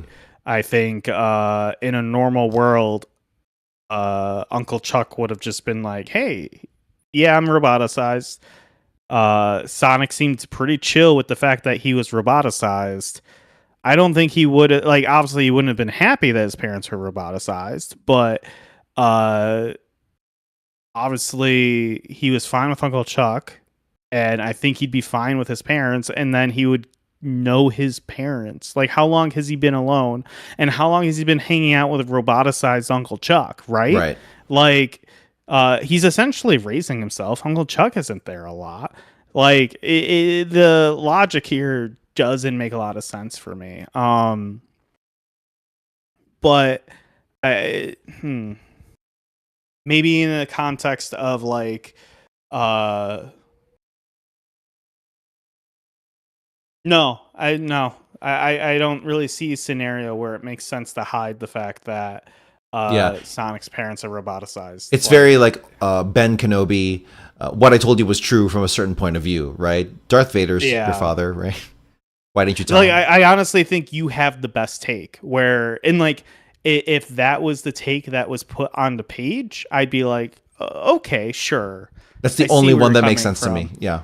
Yeah, I agree 1,000%. What they wrote, I think, is just dumb. Very dumb. It's like, what? You see Uncle Chuck every now and then? Why would you want to see your parents every now and then? What the fuck are you saying, Tails? What? That's such a Ken Pender. Honestly, Ken, like, hey, I know you like Star Wars. You didn't have to lift that one from Star Wars. Yeah, like that is like this is Ken Pender's not like understanding why certain things work, right? And like I said, it feels like he had an answer and tried to work backwards, but didn't think it through. And this is the conversation that came out of it, and it's just fucking dumb. Yeah. All right. We're moving on? Yeah, we can move on. All right. Later that night, Okay.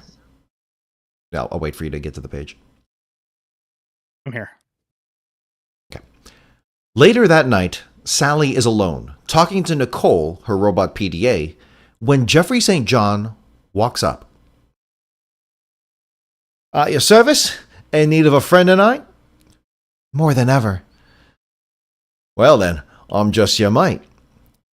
You'll always be a friend, Jeffrey. However, if you're implying beyond that, I'm afraid I can't accept. Meaning? No means no, motherfucker. No. I know there's something... I know there's something between us, Jeffrey, but I also know that my heart belongs to Sonic.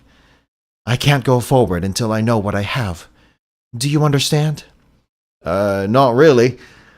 That's okay, as long as I do. You're lost, love. Jeffrey goes to kiss Sally on the cheek when Sonic shows up. We were just chatting about you, mate. Sonic decks Jeffrey in the face. I'm not your mate. Not now, not ever. Do you hear me? Jeffrey and Sonic begin fighting like pumas. Sally... Why poop? I guess because they're pouncing on each other? No, that's a joke that only works if you read the script. Oh, okay. I believe Bun says they're fighting like pumas, and I thought that was really funny, so I just kept on referring to them as pumas. Jeffrey and Sonic begin fighting like pumas. Sally calls out for help, and the freedom fighters come running up. Antoine and Buns grabs a hose and shoots the two pumas with the most cum-looking water imaginable. This stops them from fighting, and Sally forces the two pumas to shake hands. It was funny. It was funny. We're gonna pause it right there. Because obviously this fight happens. This is another example of Ken Pender's telling, right? Not once do I ever buy the relationship of Jeffrey St. John and Sally. If anything, the only thing I would buy, and I know they're not doing it, is that Jeffrey St. John is just a creepy guy who keeps on hitting on Sally, and Sally's trying to deflect and be like, look, I get that there's something here, but I'm clearly in love with Sonic. Like, that's hey man, you gotta understand. And he's like, I would never understand that, but okay. I don't. The only reason why this is a thing is because Ken Penders tells us this is a thing. Yeah, and I think it's dumb and embarrassing. It's just really creepy, and it's like, surely this isn't just 2026 talking, right? This had to have been weird back then. Yeah, like it's just a weird, not relationship. God, and the fact that like Sally has this weak spot for him. Why does he have this weak spot? There's another front mouth shot, by the way, of Jeffrey St. John getting decked. But I will say, very satisfying that Sonic just decks him. I do wish nothing was said. This is one of those moments where I kind of wish it was just silence, and Sonic sees like scroll up a little bit. St. John, Jeffrey St. John like go for the kiss, and he's like, no, and he just fucking. I don't need this. I'm not your mate. It works. I'm fine with it, but I think it would just been so much stronger if he just saw this take place and he just decks him. All right, ready to close out here? Yeah. All right, last part of our story. Here we go. Later that night, Sally calls King Acorn. I can't help but think it might be better if everyone knew you were in command, Daddy. Nonsense, Sally. From what I understand, you're doing a splendid job. For now, no one must find out, Sally, especially your friends. I have my reasons, and you have your orders. Now carry them out. He is very trusting of Dr. Quack, who is standing there listening to all of this. We cut to the next day, where Uncle Chuck has announced that the roboticized Mobians are going to leave and create their own colony. We cut to the Devil's Gulag. Snively is laying in his cell. I see their approach as I lay in my cell, just as I could feel the roar of the engines when their craft landed. Now that Robotnik was gone, and I'm stuck deep in this reopened dungeon, they think they're safe. All they do now is come once a week to check on us, make certain I have food and water, and confirm that there hasn't been any attempts to leave our little utopia. When the time is right, is the time I'll strike. End of Sonic Super Special. Brand new day. Let's go broad. What do you think of this issue? Yeah, despite the pre-existing issues with Jeffrey St. John and some choice moments, this is kind of, again, this feels refreshing to me because it's progression. It's a major progression. Now, to be fair, I will surrender the point a little bit, being like, okay, this is a serial comic, so we can't, not everything has to be forward moving all the time. I do understand that there has to be a bit of a status quo, and that's good. But so I'm not saying the lack of progression has been what's been needed, but I do enjoy when there is a major story progression here, and we're not just hanging around for 50 issues. So that's it's cool. I like it. Overall, I agree. I like it. I think this is a really strong premise for an issue. Yeah. Rebuilding. I think the execution is a little middling, but at its core, I love going into a place that was once home. And so this is the difference between me and Ken. And I always do me and Ken. And I also wonder if it's how much of a mandate there is for like action and stuff like that, right? Yeah. I like the idea of these people going and exploring what was once home and seeing how it was I gotta think of a better word than that.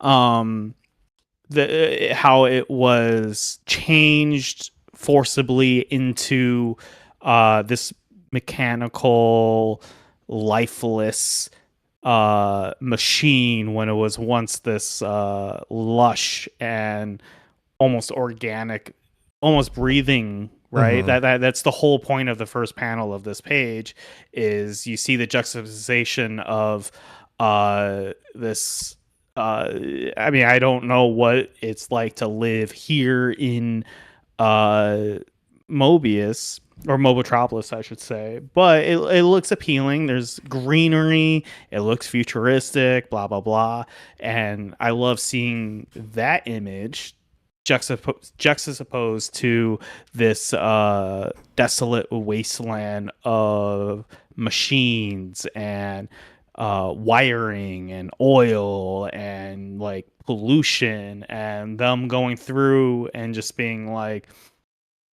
I wish there's I mean, I think the best moment of this whole comic is Sally going up and seeing the throne room and seeing what was once her. I don't know if it's explicitly stated. I felt like it was implied, but I could be wrong. But I felt like that was her old room that she went to. Yeah, I can see that. Yeah, and she saw it, and she was just like, "This isn't home," and. I love that. I think that's fantastic. I think that's really good character building. Unfortunately, beyond that, we're just going and like I would have liked to explore more of Robotropolis, Mobotropolis, whatever we want to call it. I would have liked to see like, hey, what is Robotropolis, right? Mm-hmm. At the end of the day, because it was a place that was filled with robots. I would have liked to see what kind of day-to-day was it like. What are there machines still living there that are like Some are, it seems, right? There's Well, remnants. there's the SWAT bots. Are there other machines there? SWAT bots, I feel like, are in a weird category where they're like programmed, and I feel like there's other machines that are slightly programmed but not quite. They And have a like, level of are there autonomy. They have a level of autonomy. exactly like are there crab meats out there? Are there uh anything else, right? And how are they living in this world now? Are they going to go up to the freedom fighters and help out, right? Are they gonna this is the stuff I'm interested in. I think the worst part of this issue is the fact that there's a fight that broke out between what the Dynamax thing and everyone else. That just felt like a waste of time. I didn't need that. I didn't need that, but thank you for reminding us that it did feel like an obligation. Like, oh, okay, we need punching. Yeah, well, and that's the thing is like I do feel like there is a like mandate of like a fight needs to happen at least once per issue, and it's like I do kind of. I don't agree with it, but I do understand where it's coming from. This, if anything, this is the issue where you can be contemplative and reflective and have really intense character moments, which we do. But I'm disappointed in the fact we didn't have more. Right. And every page counts here because there's so many characters. There's so many characters. I'm not like I'm not even sure if this was a good issue to introduce Sonic's parents. Yeah. I like there's so much to this world of Robotropolis that we do not know / understand, and this is the very first time we truly get to like see it, to like have it be almost its own character is maybe not the right word, but like it's its own entity, and to see its lifeblood. And instead of seeing that, we get like this robotic resistance of like we get introduced to robot racism and stuff, which I feel like is smart. And smart's maybe not the right word, but it's an interesting angle that like, but like I don't know if we were ready for that. I kind of wanted to sit with a victory and try to figure out what victory means in this world. What does it mean to rebuild? And again, I feel like I'm personally asking maybe too much here, but yeah, I don't. What are the goals? Why are they going into Mobotropolis at the end of the day, right? Like they're talking about trying to reestablish power, reestablish communication. Do they want? They're talking about taking it over again, right? Is this a place that they truly want to take over again? Can they make this place feel like home again?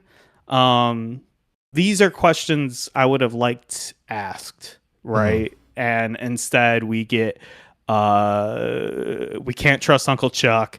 There's some underground resistance, and like sure, maybe that's a little interesting. I don't know if you're not dismissing it, but I'm not dismissing it, but like this is the first time I feel like we could have really slowed down and been in a moment, and I feel like we had the perfect opportunity to, and we didn't quite get it. Exactly. Yeah. Instead, I feel like we're rushing to the next thing, which I feel like this is a Ken Pender issue, not a like a Ken Pender's problem. Yes. So that's a better way to word it, because when I say issue, I see what you mean. When what I'll say is I have a lot of thoughts about the next issue, and did he write it? Talk about him. No, he didn't. And I think the next issue is maybe one of the best written issues around. Okay. He wrote one of the stories. Sure. That story sucked. Just something yeah. So just something that you mentioned is like, what does it mean to like come back and reclaim? There's a book that I absolutely adore. I would need to read it again because some parts of it have not aged well, I'm sure. But it's called World War Z, written by Max Brooks, son of the director-actor Mel Brooks. and it was written on the, I want to say, in the middle of the Obama era, so it still has that kind of liberal stank on it. But overall, I still think it's a great book that really goes into what a realistic zombie scenario would look like in the modern day. And yeah, bikes are super important, man. Yeah, I literally that's yes. like the main thing I remember from that book. I was like, oh yeah, it was actually more two books. apocalypse things need. I've only read the whatever World War Z was. It was so World War Z was the actual narrative. The Zombie Survival Guide was a very popular companion piece that took all the lessons from the novel and put it into like a framing narrative of like, hey, this is a survival guide that we created based on the lessons from this war that happened. I never read that. Yeah. Okay. I think I gave it away to someone because I was so up. I was like, I'll happily buy it again. Anyway, and at one point, the United States gets pushed all the way to the Rocky Mountains, the West Coast, because they just lost everything in the chaos of the zombie pandemic. And there's slow Romero zombies, basically. Specifically from Dawn of the Dead, not Day of the Dead, where they're doing some like memory shit with the zombies. But anyway, and at one point, it's discussed. Their interview, the novel World, not the movie. Don't think about the movie, or even the video game, which I hear is actually good in terms of gameplay. But anyway, the novel World War Z goes from like person to person to person. So it's a serial, and it's like interview. It's like an angle of the world, different angles of the world and the United States and everything else, culturally, whatever, politically. At one point, they're discussing like, hey, we could just hide here in the West Coast and until the zombies kind of decay, right? And we just I mean, they will decay. They will decay, right? We could just do that because it's been devastating everything we've lost and like tens of millions of casualties. We've like literally hundreds of millions of dead people. And it was eventually decided where it's like, no, we actually need a goal here. Oh, okay. Yeah. We need a goal actually to give people. We need to actually push forward and reclaim what was lost, because if we don't, we will just rot away here, hiding. I think that's a good point. I think that is maybe my critique, like boiled down, is I don't know what the goal of what the not Whole Village or the Freedom Fighters are right now. I don't know why they want to. I mean, I understand exploring, like understanding what was done to. Maybe they can find plans that like Robotnik was doing, maybe finding weapons and stuff. Like exploratory things I get, but part of that, it wasn't executed the best, but even asking that question can itself be a poignant thought, right? Where it's like, yeah, literally since the beginning of this goddamn comic, it's just been defeat Robotnik, save the roboticized people, reclaim Mobius. Okay, we're here now. We did it. We actually lived to see it. I think this is it. I think that you are 1,000% right. I think that is what I want. But they don't portray that thought. They don't portray those emotions. Exactly. I want reckoning isn't the right word. I want a like an actual understanding of what does it mean to win, and do they even feel like they won, right? At the end of the day, Robotnik isn't here, but like there's remnants of him, right? There's a world impacted by his actions, and like does that I just want to know, what does it mean to exist in the world without Robotnik now? I think that's my question, and the premise of Brave New World is, I think, setting that up. And the problem is, I don't think it's asking that question. I think it's setting up a new world of like enemies and stuff, and like that's fine. I understand it's a comic. We need to go into that direction, but I think At this point in time, the audience deserves a, well, what does it mean to be here without Robotnik? And I don't think this issue really dives into that.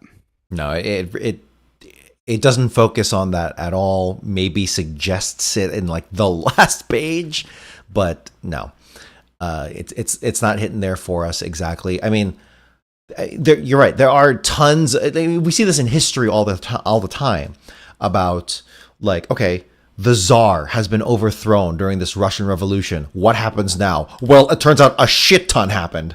You had the Soviets coming back to overthrow the government that actually overthrew the Tsar. You had the Red Terror. You had the White Terror. You had the Civil War.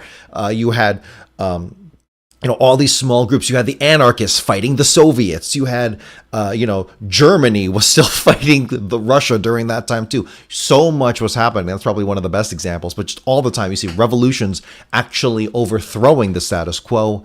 And now, what happens? And there can be infighting. There can be all kinds of external pressures as well. Literally, the West, the United States, UK, France, they sent contingents to fight the Soviets as well, and lost people in that adventure too. What else?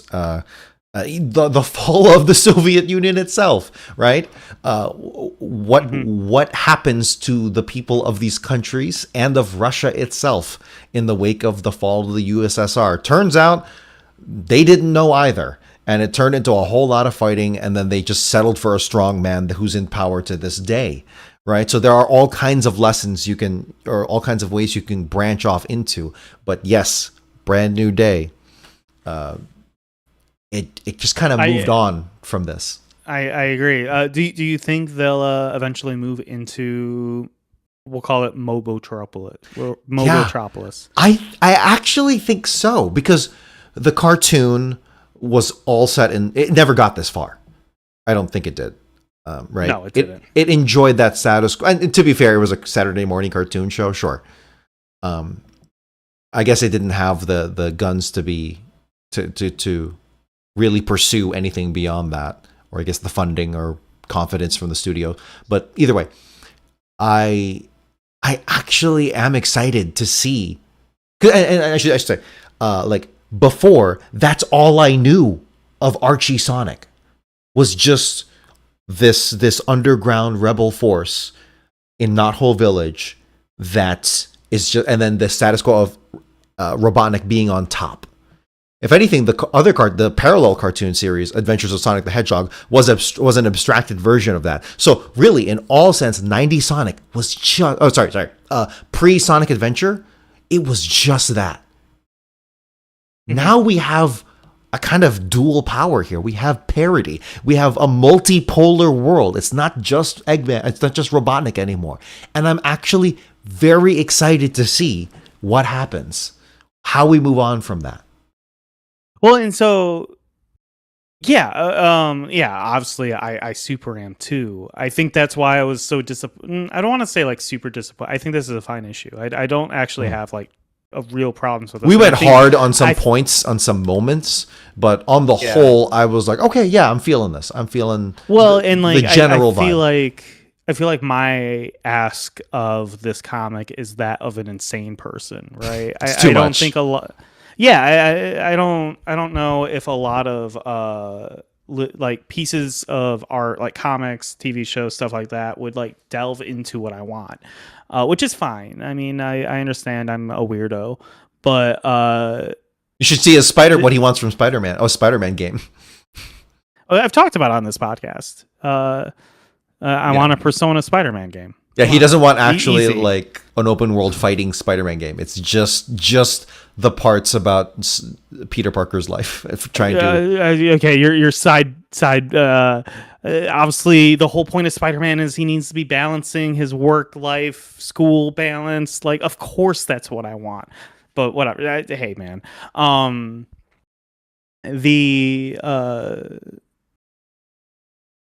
it's very obvious that they're already setting up the power structures of the new world, which is cool. That's interesting. But obviously, every single issue after this is going to be about that. So I think that's why I wanted a moment here in this exact spot to like really explore a Robotropolis and B, what does it mean to exist in a world without Robotnik? Hmm. And I didn't get that, which is okay. I acknowledge that's a tall order. One of our comments here from Denray was, now out of fiction goes deep into the logistics of day-to-day life.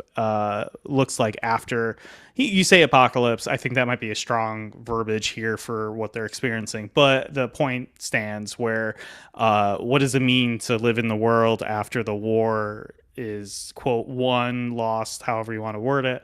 It is devastating though. Like this is like the immediate aftermath of World War II in Germany. Like, oh shit. Yeah, 1000%.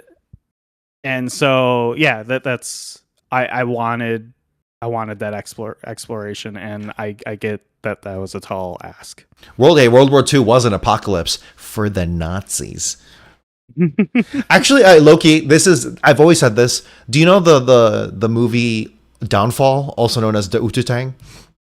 It's the one with all the Hitler memes of like not that's Inglourious Bastards. It's Hitler in the bunker yelling at his generals. Yeah. It's one of my favorite movies of all time, hands down. Maybe my favorite foreign film, but it's that movie. Something that's so fascinating about the Ututang is it is an end of the world movie. Not literally the whole world, but it is an end of society for them, right? Mm-hmm. It's not like, oh no, New York has been lost, but at least we still have other parts of the country, right? No, this is it. This is your whole way of life. It's over. It's done. This is the end of your world. Now, granted, it's a good thing because it's, again, the Nazis, but it is interesting to explore that and see how people react to it, right? So in that sense, picking it up from going back to comparing Downfall to Sonic, we are seeing the other end of that. Yes, as we've been saying, the rebuilding and starting a new life. It's cool. Well, and this is maybe a little off topic, but just to reiterate things that I like in terms of like interesting storytelling, it's one of the reasons why Breath of the Wild really struck a chord with me, which is, have you played Breath of the Wild? Zelda, Legend of Zelda, Breath of the Wild. I don't own it, but I have played it with people. I know the general vibe of it, but go ahead. If you live under a rock, the premise of the game is you essentially fail at being a hero, and you get locked away for like, you get hurt in like the quote like final battle against the bad guy, and you fail and you lose the battle. And in there's a character named Zelda, and in her like last act, like puts you into like a chamber to be healed and to come back in like 100 years. And you come back 100 years after you failed, and it's essentially like exploring this like almost apocalypse world that people look at like it is a game essentially about what does it mean to carry on and what does it mean to fail. This is just the video game version of Elizabethtown starring Orlando Bloom. Hey man, you're gonna find a lot of themes over the next 10 years of like things that I find really interesting, and you're gonna be shocked that all of them relate to Elizabethtown in one way or another. Let's not even get into Amazing Spider-Man. Are you proud of that poll? I just did. No, I mean, at its core, I think I find the exploration of failure really interesting, and I don't think a lot of media deals with that. And so whenever something does, I'm always like hyper fixated on it almost. Okay, going full circle, going back to Marvel. Did you like Endgame? The first half of Endgame, the first third of Endgame. The one after Infinity War. Yeah.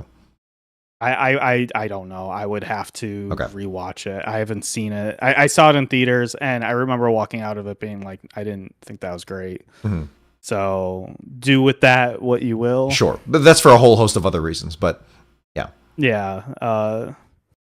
Well, is that the one with the snap where like everyone dies? Yeah. So the first like third or at least... so okay. That's the problem with these movies is that like I know everyone's coming back, right? That's not true. a like actual issue, and so it's hard to be engrossed by something like that. The more interesting thing, like even though that didn't like matter to me, the thing that I found interesting and what I wanted the Marvel movies to deal with and they didn't was they hinted at it. They hinted at it, but they didn't really deal with it, which is like, what does it mean to come back to a world that has moved on without you?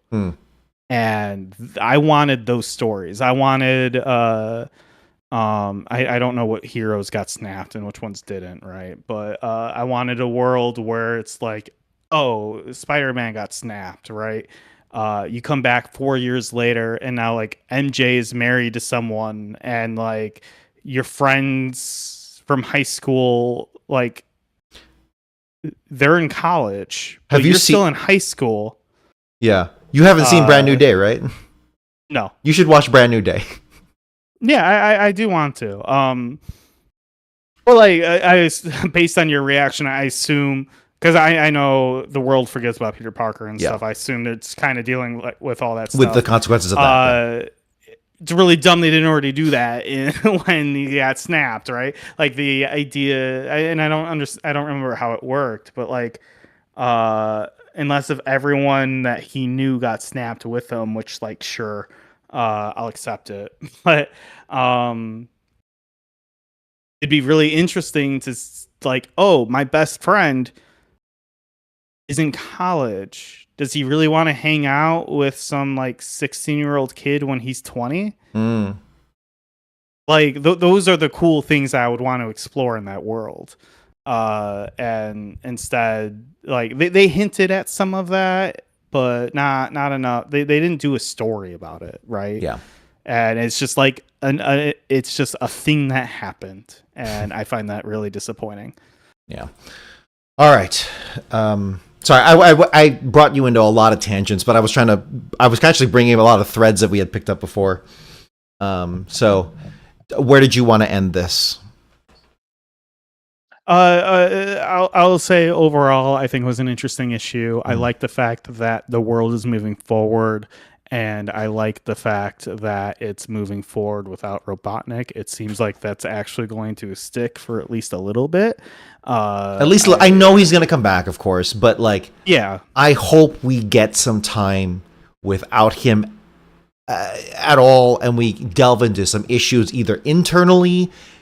New villains are, yeah, sure, that's fine. I know Mammoth Mogul's out there somewhere, but my worry is my worry is I legitimately love Robotnik, and it's going to be hard to have a villain kind of fill in his shoes, right? Right. So I am a little worried of the future, but I am. It honestly comes down to who's helming it, right? Mm-hmm. If Ken Penders is the one that's leading the main stories here, I am checked out, to say the least. It does suck that we are like wailing on every time we invoke this person's name, we are just wailing on it. But like, I'm sorry, at the end of the day, we are having this reaction to what is a substantial impact on this piece of work. Like, it really is all on, at least a lot of it. I mean, look, the editors are letting all of this slide, right? So like, what is going on? True. I mean, I can't talk about it until next week, but like, I've hinted at it where I'm just like, the next issue made me realize, like, oh, people who are currently writing this issue don't know how to fucking write comics. and it really shines in the next issue. Oh boy. But like I said, overall, I think what they're doing is interesting. Is robo racism a little too easy of a setup? I think so. A little on the nose, but it does feel natural. It makes sense. It feels natural, but also like Uncle Chuck helped so much, and it seems like he was very involved with the freedom fighters. Not just for the freedom fighters, but like not whole village in general, where it feels like, and maybe this is just me interpreting things differently, like maybe he never was, but I just kind of assumed Uncle Chuck was hanging out with everyone at Not Whole Village, right? He was at first. He was literally cooking chili dogs, but yeah. But then he went on he went on his mission. Sure, okay, but like they remember Uncle Chuck. Like they were chill with him, and now they're not. Like, if anything, they should be more chill with him because Robotnik's not around. So does it feel a little forced with the Robo hate? Maybe. I don't. It depends on how it plays out. I don't. My gut reaction is not good. Snively being some sort of evil mastermind. I think that was always going to be the move. It's they've always been kind of setting him up to do his own. I'm not going to say do his own thing, but he definitely always was trying to be out of the shadow of Robotnik, and I'm excited to see what that means now that he finally gets that opportunity. Whether or not he's actually good enough to be a villain on his own is going to be interesting. And when I say that, I mean, is he going to be written well as a villain on his own? And like, are his plans going to be actually like cool or interesting? I would like him to be actually more. I wonder how much freedom they get now, right? Yeah. From my understanding is, they didn't really think they were going to get this far in terms of comics and whatnot, but the comic kept on selling well, and it seems like they might get some sort of freedom here in a way that no one was really expecting. And my hope is that Snively is able to be more of a threat than Robotnik ever was, in the context of like, maybe he's like willing to do things Robotnik never did. Maybe he's willing to pull the trigger. Maybe he's willing to drop that colony. Yeah, I'm excited. Mogul Mammoth seems like maybe an overpowered piece of shit, but we'll see. I do not feel good about that villain. Other than his fit and the voice I chose for him. Well, those were two good things. I'm right there with you. But beyond that, I don't know. Were there any other villains that are kind of floating out there that I'm missing? Crocbot with the tank cock. Crocbot is my number one right now. That is, dude, I am so excited to see what we do with him, because that is such a comically... With his cockbot, yeah, or bot cock. I don't know what direction. I just thought of him, and it's taking me laugh. He's just a guy. Yeah, he's good. When he monologues, he's just rolling around as a tank with his cock out. Yeah, with his cock out, and he's like, meanwhile he's just rolling. Knack the Weasel. Why am I not remembering Knack the Weasel? You're right. He's more of like a mercenary character. He's like a secondary, tertiary kind of villain. Right. The purple guy with he was hired. Hat. He was hired by Robotnik. Yeah. I never really viewed him as a villain, just someone who was either a bad guy, a tertiary bad guy, or maybe even an anti-villain. I would say like depending on who's paying him, he's going to be friendly or not, kind of thing. 100%. An X factor in any scene he's in. Exactly. And then, I mean, I don't know if Knuckles comics comes into play, but Legion of Doom stuff seems, I don't know. God, it felt so refreshing to not have Knuckles in this. I feel bad, but like, do you feel similarly? Oh my god, yeah. No, I'm so fucking glad Knuckles didn't even make an appearance here. Oh god. Which is a shame, because Knuckles is my favorite character in these comics. But again, I think a large part of that is due to you having such a good accent to him. It makes everything better. I feel like I'd be a little bit more angry if you weren't doing those voices. Dan Ray has shouted out that this is Sleuth Doggy Dog's time to shine, and I agree. I hope. Yes, awesome pull. Well, and like this is he's got to team up with Snively, right? Those are the only two people in the Gulag, right? Okay, yeah. I never. We should maybe talk about that a little bit. Go for it. Yeah. Well, because like it's a brand new Gulag, right? Like it hasn't been working for a very long time. So to me, that means they're just starting to fill it up. And I mean, the only people we know in there is Sleuth Doggy Dog and Snively. I hope they team up and they just like become a power couple. Honestly, on the field and off the field. He made his bed, so he really has to lay in it, and he's just got to be fully committed. Lay in it. I'm weaking for the audio listeners. There's something I never read, but I really wish I did, because I read up like a lot on the lore of it, so never actually the actual novels. It was the original Star Wars expanded universe, and it got into, which is kind of what Star Wars is officially doing now under Disney, and Filoni. But the original expanded universe from the 90s, 2000s, 90s, yeah. It was like the New Republic, rebuilding that, dealing with the Imperial remnant who are on the Outer Rim and controlling their own little thing as warlords and stuff. Very natural progression of the logic of the universe, which was really cool. And then eventually the Yuzong Vong come in and like upset that status quo, which is really cool. So I would at some point, I would personally we should start a new podcast. Let's start 3 more podcasts and do that. But similar themes of like, what do we do now? What is this new status quo? Look at all these new conflicts that are arising. And I think Sonic, this is their moment for that. This is where they go off. I am truly excited to see where this comic is going. It is breathing a fresh air into the comics, which I feel like is much needed. So I'm excited for where this is going. Me too. You want to close out?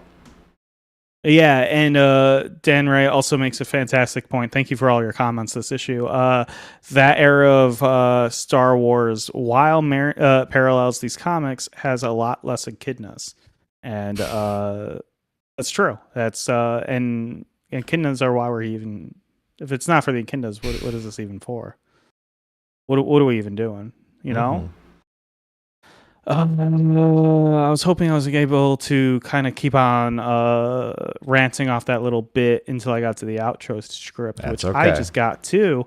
And that's the issue. Only 490 left to go. I'm Nick. I stream at twitch.tv/Mojosaurus. My personal Blue Sky is at Mojosaurus. Do you? I know I did. Do you stream? So I know I straight up said I was going to start streaming some Metal Gear Solid stuff. I forgot how busy my schedule was. Mine is too. I understand. There's a reason why we've been delayed. Yeah, you and me, both of us. Yeah. When I get back from Maryland, which should be in like a week, I'm going to have more time. And I know I said I'll stream some Metal Gear Solid, but maybe I'll stream some other stuff because I have ideas. I've got thoughts. And Dominic is my co-host.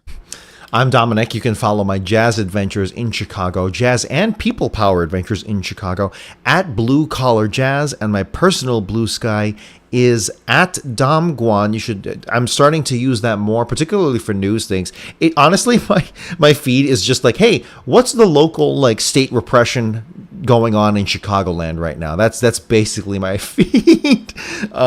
Just observed an ice car kind of got beat up and its front tire got twisted because it rammed into a detainee. We don't know the full story on that, but there was a protest for like 4 hours and they couldn't get a tow truck. And they kept calling local tow companies to try and get their ICE vehicle out of the street. And one tow truck did come, and then it was saw like, oh shit. It was like Hispanic too. There's a ton of Hispanic run tow truck companies in Chicago. And it was like, oh shit, this is an ICE vehicle. Nah, screw that. And then it just drove off and didn't finish the job. Hell yeah. That's what I like to hear. But yeah. You can follow us at socials at Gotta Talk Fast. We also have a video version of the podcast where you can follow along with panels and watch our handsome faces. You can write into the show at sonicgrams at gottatalkfast.com, ask us questions, provide corrections, and give us your opinion of this week's episode. Don't forget to like and subscribe to our channel. And remember, when life keeps going fast, you got to talk fast and just get through it. I love you. We did have an email, and I apologize, but this episode was just running so long. It is time to end it. So next week we will go ahead and we'll answer your questions. So if you want to get in on that, write in. All right. Thanks for following this is for the stream folks specifically. Thanks for following along. We really enjoyed talking about this. This is a good episode. This felt good. Did a good job. Every episode feels good, Dominic. Feels particularly good because there was a lot to talk about. And thank you, Chad. Mainly just good chatting. Me rambling about Spider-Man, so it was good. Honestly, Spider-Man's. Oh, I can't believe we didn't talk about this. Did you see that clip of Spider-Man punching the white nationalist at Minnesota? No, it was Michigan. It was Michigan. Oh, it was Michigan? Yeah. Why did I think it was Minnesota? There's been a lot of stuff in Minnesota, but this was in Michigan specifically, where a bunch of like hardcore white nationalists had like a giant Christian cross and like a sign literally saying the full N-word. And it was like God hates that word. And so it was like very openly like the worst of the worst people you can imagine. Yeah, that is okay, buddy. They were in front of it was like a library too. I don't know why they I don't even know the full story. All I know is that the local police were protecting them for free speech rights or whatever. And Spider-Man was like, that's sure. Yeah, you'll protect them. But then Spider-Man, a dude in a Spider-Man costume, like full Spider-Man getup, gets in there and like jumps onto the truck because they're protesting from a truck. They jumps onto the truck and starts punching the white nationalists and like tries to steal their cross and stuff. And I think he eventually he gets arrested by the police. But it's like people are putting like the song the theme song, the Spider-Man movie theme song. People are like when he jumps up to hit the white nationalist, he's like and it's like wailing. It's just honestly awesome. You should just look up Spider-Man Michigan on Instagram or whatever, and you'll find a bunch of clips. It's so good. And there's even like there were a bunch of journalists on the scene as because it was very broadcasted, the plan. So there's like just incredible photos, including one. It looks like a movie poster. Honestly, it looks so good. Yeah, it's always funny how free speech happens when you start throwing in racism. That's what unironically you're right. To start doing. We gotta just start throwing out slurs. But it's okay because it's for the revolution. It's essentially we're what's the Pokemon move? Confusion. We're doing that on the cops, and they're gonna hurt themselves in confusion. So for the record, this is a problem in leftist spaces where it's like, no war but class war, right? It's like we don't need to worry about racism, and it's like, why are you only bringing this up when something racist has happened? What the fuck is wrong with you? Yeah, right. No, we should call out the racism or the sexism or the other or the people with the Nazi tattoos that are running. Yeah, that's Graham Plattner. Yeah. Yeah, maybe that one was pretty easy to spot from a mile away. I don't know. I'm not. Okay, I'll say this very quickly. It's like I actually can believe that Graham Plattner was drunk and didn't fully comprehend what he was getting with the tattoo. What I don't believe is that he didn't understand what that tattoo was for literal decades. Well, and it's one like that's the thing is like after I okay, I agree. I could see that situation happening and be like, oh, I did this. Yeah. Why is that? When does the cover up happen? Yeah, why did it happen during your election? Yeah, like come on, dude. at at a certain point, you should be like, Okay. All Well, we should be done. Oh yeah, it is midnight by me. So Okie dokie. Thanks, everyone. Farewell. Bye.